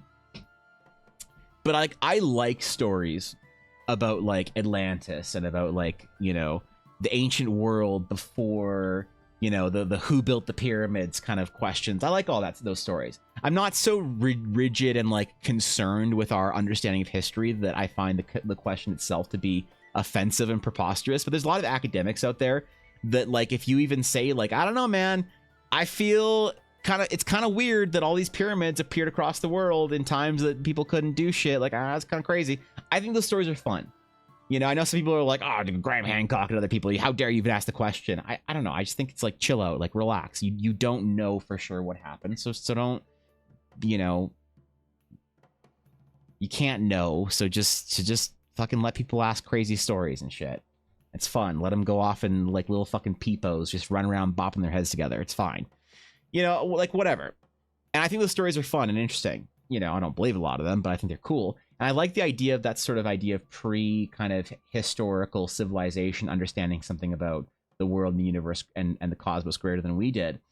And so the idea of having connected temples and things like that is a very big thing that I've been exploring in our current D&D plots. So I don't know if anyone's picked up on it yet, but in the current D&D game, there's a lot of that kind of happening with Runa, that she's sort of uncovering some kind of connection to that sort of thing. But I don't know. Ancient Aliens is fun until people start trying to be racist about it. I don't know much about the whole controversies or whatever. Ancient Aliens is a bit much for me. I like reading the works of like Randall Carlson and Graham Hancock, and when they're on Joe Rogan's podcast, it's always a lot of fun to listen to, and you know, and crazy shit like that, and old stories and whatnot. And I don't know how much validity there is behind it. I think they're cool, and I just don't get why a lot of people are really mad about it. Ancient Aliens, I never watched Ancient Aliens, but I know it's the meme. I know it's the like the extreme or whatever of that. So I don't know what's up about it, but regardless, I think the whole idea is kind of a fun story of like lost technology. That's something I like about really a lot about BattleTech. BattleTech is a science fiction universe that I really love, because in BattleTech you have the old Star League era, which was sort of the expanded high, and Warhammer kind of has this a little bit too. It's just kind of different. But the idea of like during the Star League era, humanity was at this like apex pinnacle of what we could do technologically. And then we nuked ourselves back to the fucking Stone Age, more or less. And so we rebuilt in the BattleTech timeline the ability to like travel through space and all that kind of stuff and whatever. But there's all this like old Star League technology that like can be found that it's like hard to, can't be reverse engineered or whatever. We don't know how it works, but you can plug it into newer tech and it works somehow. And I like that idea. I like that idea of there being an old ancient mystery of something more to the historical past than what, you know, is sort of like understood by the modern era. Obviously, I don't know shit about, you know, our own history. It's very difficult to. But I think it's a cool thing in fantasy to explore. I think it's a really cool idea in fantasy to explore. So there's part of that too with like the Eldarians. Like the Eldarian Empire, a big portion of the current story is that the Eldarian Empire was a very powerful arcane civilization. They used arcane magic and were wizards and sorcerers more or less, and they didn't have access to like astral sage magics. At the time, the sages were a very poorly understood, rudimentary sort of shamans and casters that performed very, very simple rituals to, you know, make rain fall and shit like that. They didn't have advanced casting like they do now.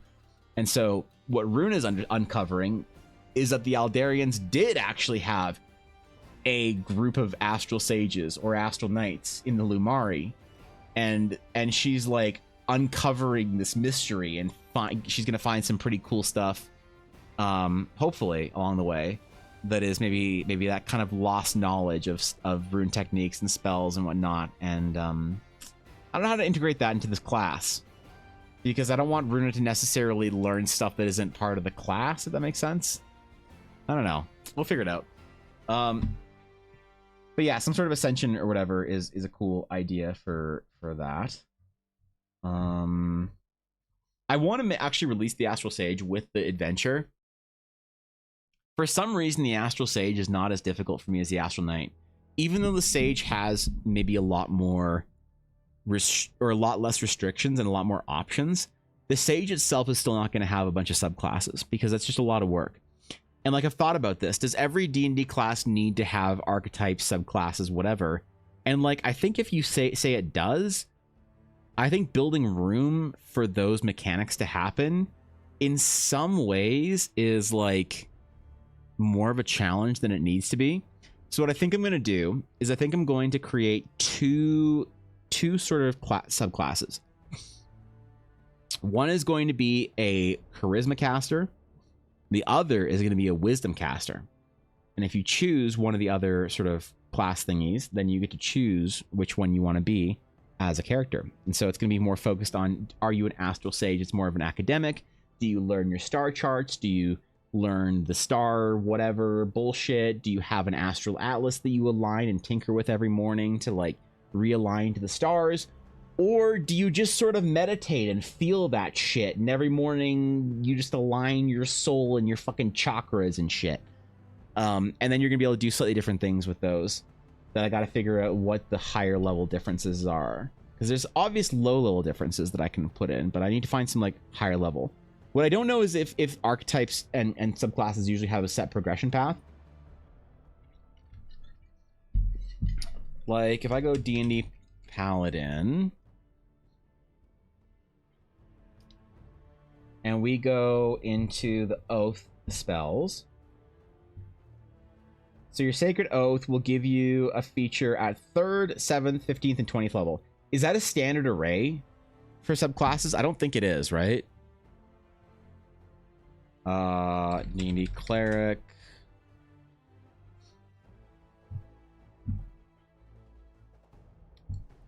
Your Divine Domain, 2nd, 6th, 8th, and 17th. So basically this is the standard. The standard is 4 different options, right? An initial option, and then 4 or 3 features above that.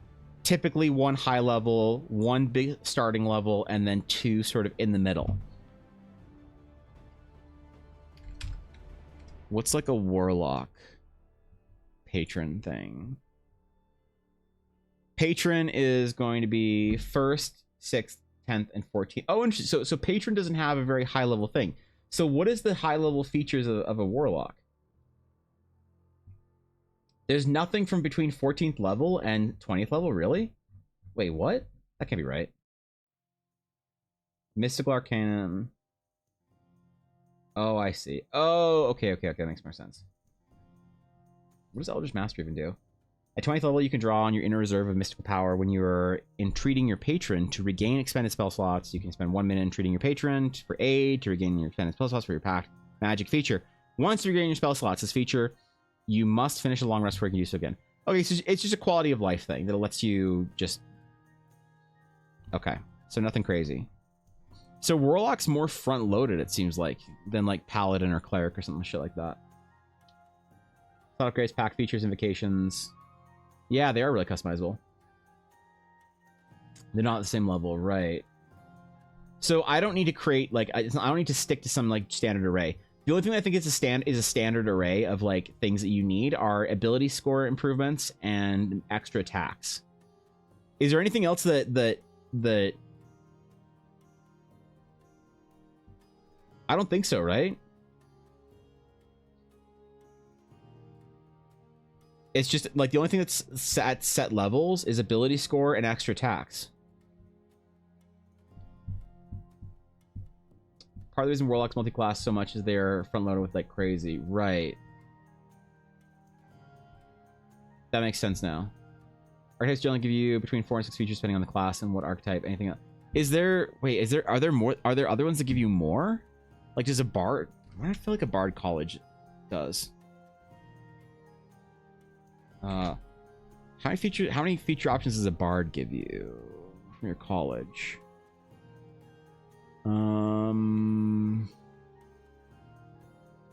No, it's just 3, 6, and 14.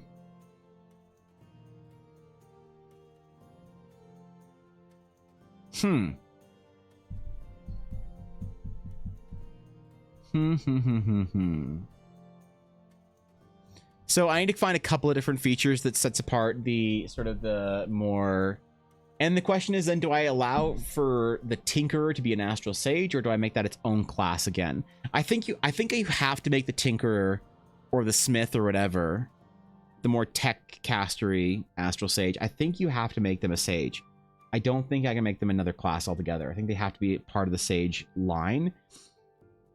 They wouldn't disrupt, because the most important thing to make sages a sage is what makes a sage a sage. A sage, the big thing that makes a sage is the cantrip casting. The cantrip casting is insanely fun. I've tried it out. Honestly, it's complicated, and I have no idea how to word the cantrip casting. But the cantrip casting is the coolest fucking thing I've ever designed, and I'm so proud of it, and I'm so excited. And I hope people like it. It's complicated, though. It's complicated to write out. It's not complicated to do. You just get a pool of d6s, and you can use them as damage or heals. Or, sorry, damage or shields. And you can choose. You're like, I'm going to shield Jeremy. I have 4 d6s for my cantrip. I'm going to shield Jeremy with 1, shield Alyssa with the other, and do 2 attacks to 1 dude. And it's so cool because you can... It's so customizable for your cantrip that it's so much fun to play. And kind of OP, but I don't care. Then the spells. You get your rune spells. So you have the base class features are rune spells and cantrip casting, and then the other stuff I can kind of like figure out a different feature depending on what you choose as a sage. So the sage will probably have 2 subclasses, but the knight I don't think is going to have any. I don't think the knight is a subclass, really. And I could have written the knight as an Astral Sage subclass, but I feel like I'd be rewriting things. Like, instead of your cantrip, you get this. Instead of whatever, you get this. Instead of this, you get this. Instead of this spell list, you get this spell list. Like, it just feels like it's easy enough to build it as a completely different class. Though I know people will wonder if like the class becomes popular enough that people who don't know me find the class somehow and are looking at it and being like, hey, what the fuck is this? I know they will pose the question, why not use spell slots for 1, and why not make the Astral Knight and Astral Sage subclass? There's a reason why I suggest making the Smith its own class. Yeah, I don't know. It was different enough that it's just like a lot of replacements. Maybe. The smith is going to feel a lot more like a tinkerer, probably.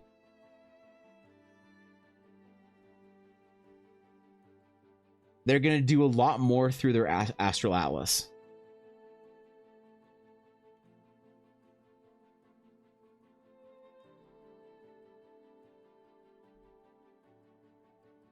So it's like I could have the wizard, the wizard, the sorcerer, and the artificer all be different subclasses of the Astral Sage instead of making them different classes altogether. Hot takes Smiths aren't adventurous. Well, that's a good point too. It isn't going to be so it's not going to be it's going to be more like, think of it like this Astral Sage that specializes in building Sage like components. The smith for the Astral Knights is not an adventurer. You're absolutely right about that, Atari. The smith for the Astral Knight order that forges the Astari weapons and armor is not an adventuring class, not a playable class. So I think Azura is referring to the people who build the cool shit for the sages. But yeah, I don't know. Hot take, you can't say what makes an adventurer except if they want to do it. Yeah, I don't know, man. Yeah, the Tinkerer archetype. Thanks for the bets, Azura. The Tinkerer, the Charisma Caster, and the Wisdom Caster. But definitely, yeah, definitely the Forge Masters for the Astari Order are going to be retired Astari. Not retired, but like part of, so like the Forge Masters sort of thing, part of their lore is that I was considering having only one Forge Master and then one apprentice, but I think that builds too much fragility into the order. So I think that what I want to do is I have a group of 6 so far. The lore as it is right now, and this is not finalized, it could change vastly, but what I'm thinking is that the Astral, the Forge Masters of the Astari Order, the ones that forge the weapons and the armor, they are part of the reason why they are sort of so important is that they're also the sworn protectors of the Forge. So they aren't Astari that have put down their weapons and become smiths for the order. They're also guardians. So their whole thing is that they will not leave the Forge. And they have this sort of like idea, like they are to protect the Forge to the last. So they wouldn't even protect the rest of the temple. If the temple were to be attacked, the Forge Masters would all go to the Astral Forge thingy, whatever, in the basement. And they would wait and they protect the Forge. And then if there were some sort of event or thing that would happen that would compromise the Forge, they each have the ability to destroy the Forge, which would actually destroy the entire fortress. So they will not let the secrets of the Astari Order fall into anyone else's hands. They're not the ones that collect Astral Knight weaponry if an Astral Knight is, say, slain or lost or whatever. They're not the ones that would go out and collect it, but they're the ones that protect the tradition of how to forge Astral Steel. And so I'm thinking of a group of 6 that know how to do it, that do all the forging and also protect the Forge itself. So they absolutely could not be an adventurer. But the ones that build stuff for the Sage Orders, I think probably could. I don't know. Finish your game, excellent, DC. Hope it was productive. Hope you didn't TPK the party. Maybe you did. Maybe that's what you do before bed when you're trying to relax. I don't know. I don't know, bro. Either way, I think we got pretty far along on the night. So thanks for all the help today. I will try and finish the beta build by this weekend, which is just me rewording or figuring out the wording for the red text, which isn't much. There's only like 2 entries that are red.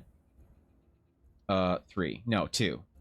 And then figuring out all the red entries for the alignments and the spells, which is not actually that difficult. So I gotta go for my walk, man. I'm trying to get 10,000 steps of dedicated walking, which is like 8 kilometers or so every single day. Last week I did I wanted to get 50 kilometers of dedicated walking, but I only actually, I don't have my phone. I only actually got 48, which sucks, but I am practicing hard for the July walking event and trekking questing event, which is going to be a lot of fun. And I'll talk about it more in a little bit later in May. And I want to send out the kits for everyone who wants to participate, which is just it was just like a badge and then a little cool lore thing in the mail for everyone that wants to participate. Because the problem is a lot of people like didn't get their badges or whatever, or didn't say they wanted badges or whatever, or blah blah blah blah. I have to ask people if they still want their badges from last year if they don't have them, because some got returned, some got lost, I know, and some people just didn't want them and then asked, hey, where's my badge? So whatever, I'm thinking about just making it easy on myself this year and just sending out the badges beforehand. And if you finish the race, you finish the race, and if you don't finish the race, then you got a badge for it anyway, and you should feel terrible about yourself and finish the race anyway in August, you fucking lazy weirdo. So there'll be more info on that soon, but I have to go do my walk because I'm thinking about saying 100K, 100 kilometers, which is, how many miles is that? 100 km, 2 miles, 62. That's right. 62 miles of intentional dedicated walking is going to be the challenge. And I'm going to try and do 200K, potentially 300 in 1 month. It's my goal. So 100K is going to be super easy. I'm already hitting 100K right now without even fucking thinking of intentional dedicated walking. If you're tracking all your steps, I recommend you double it.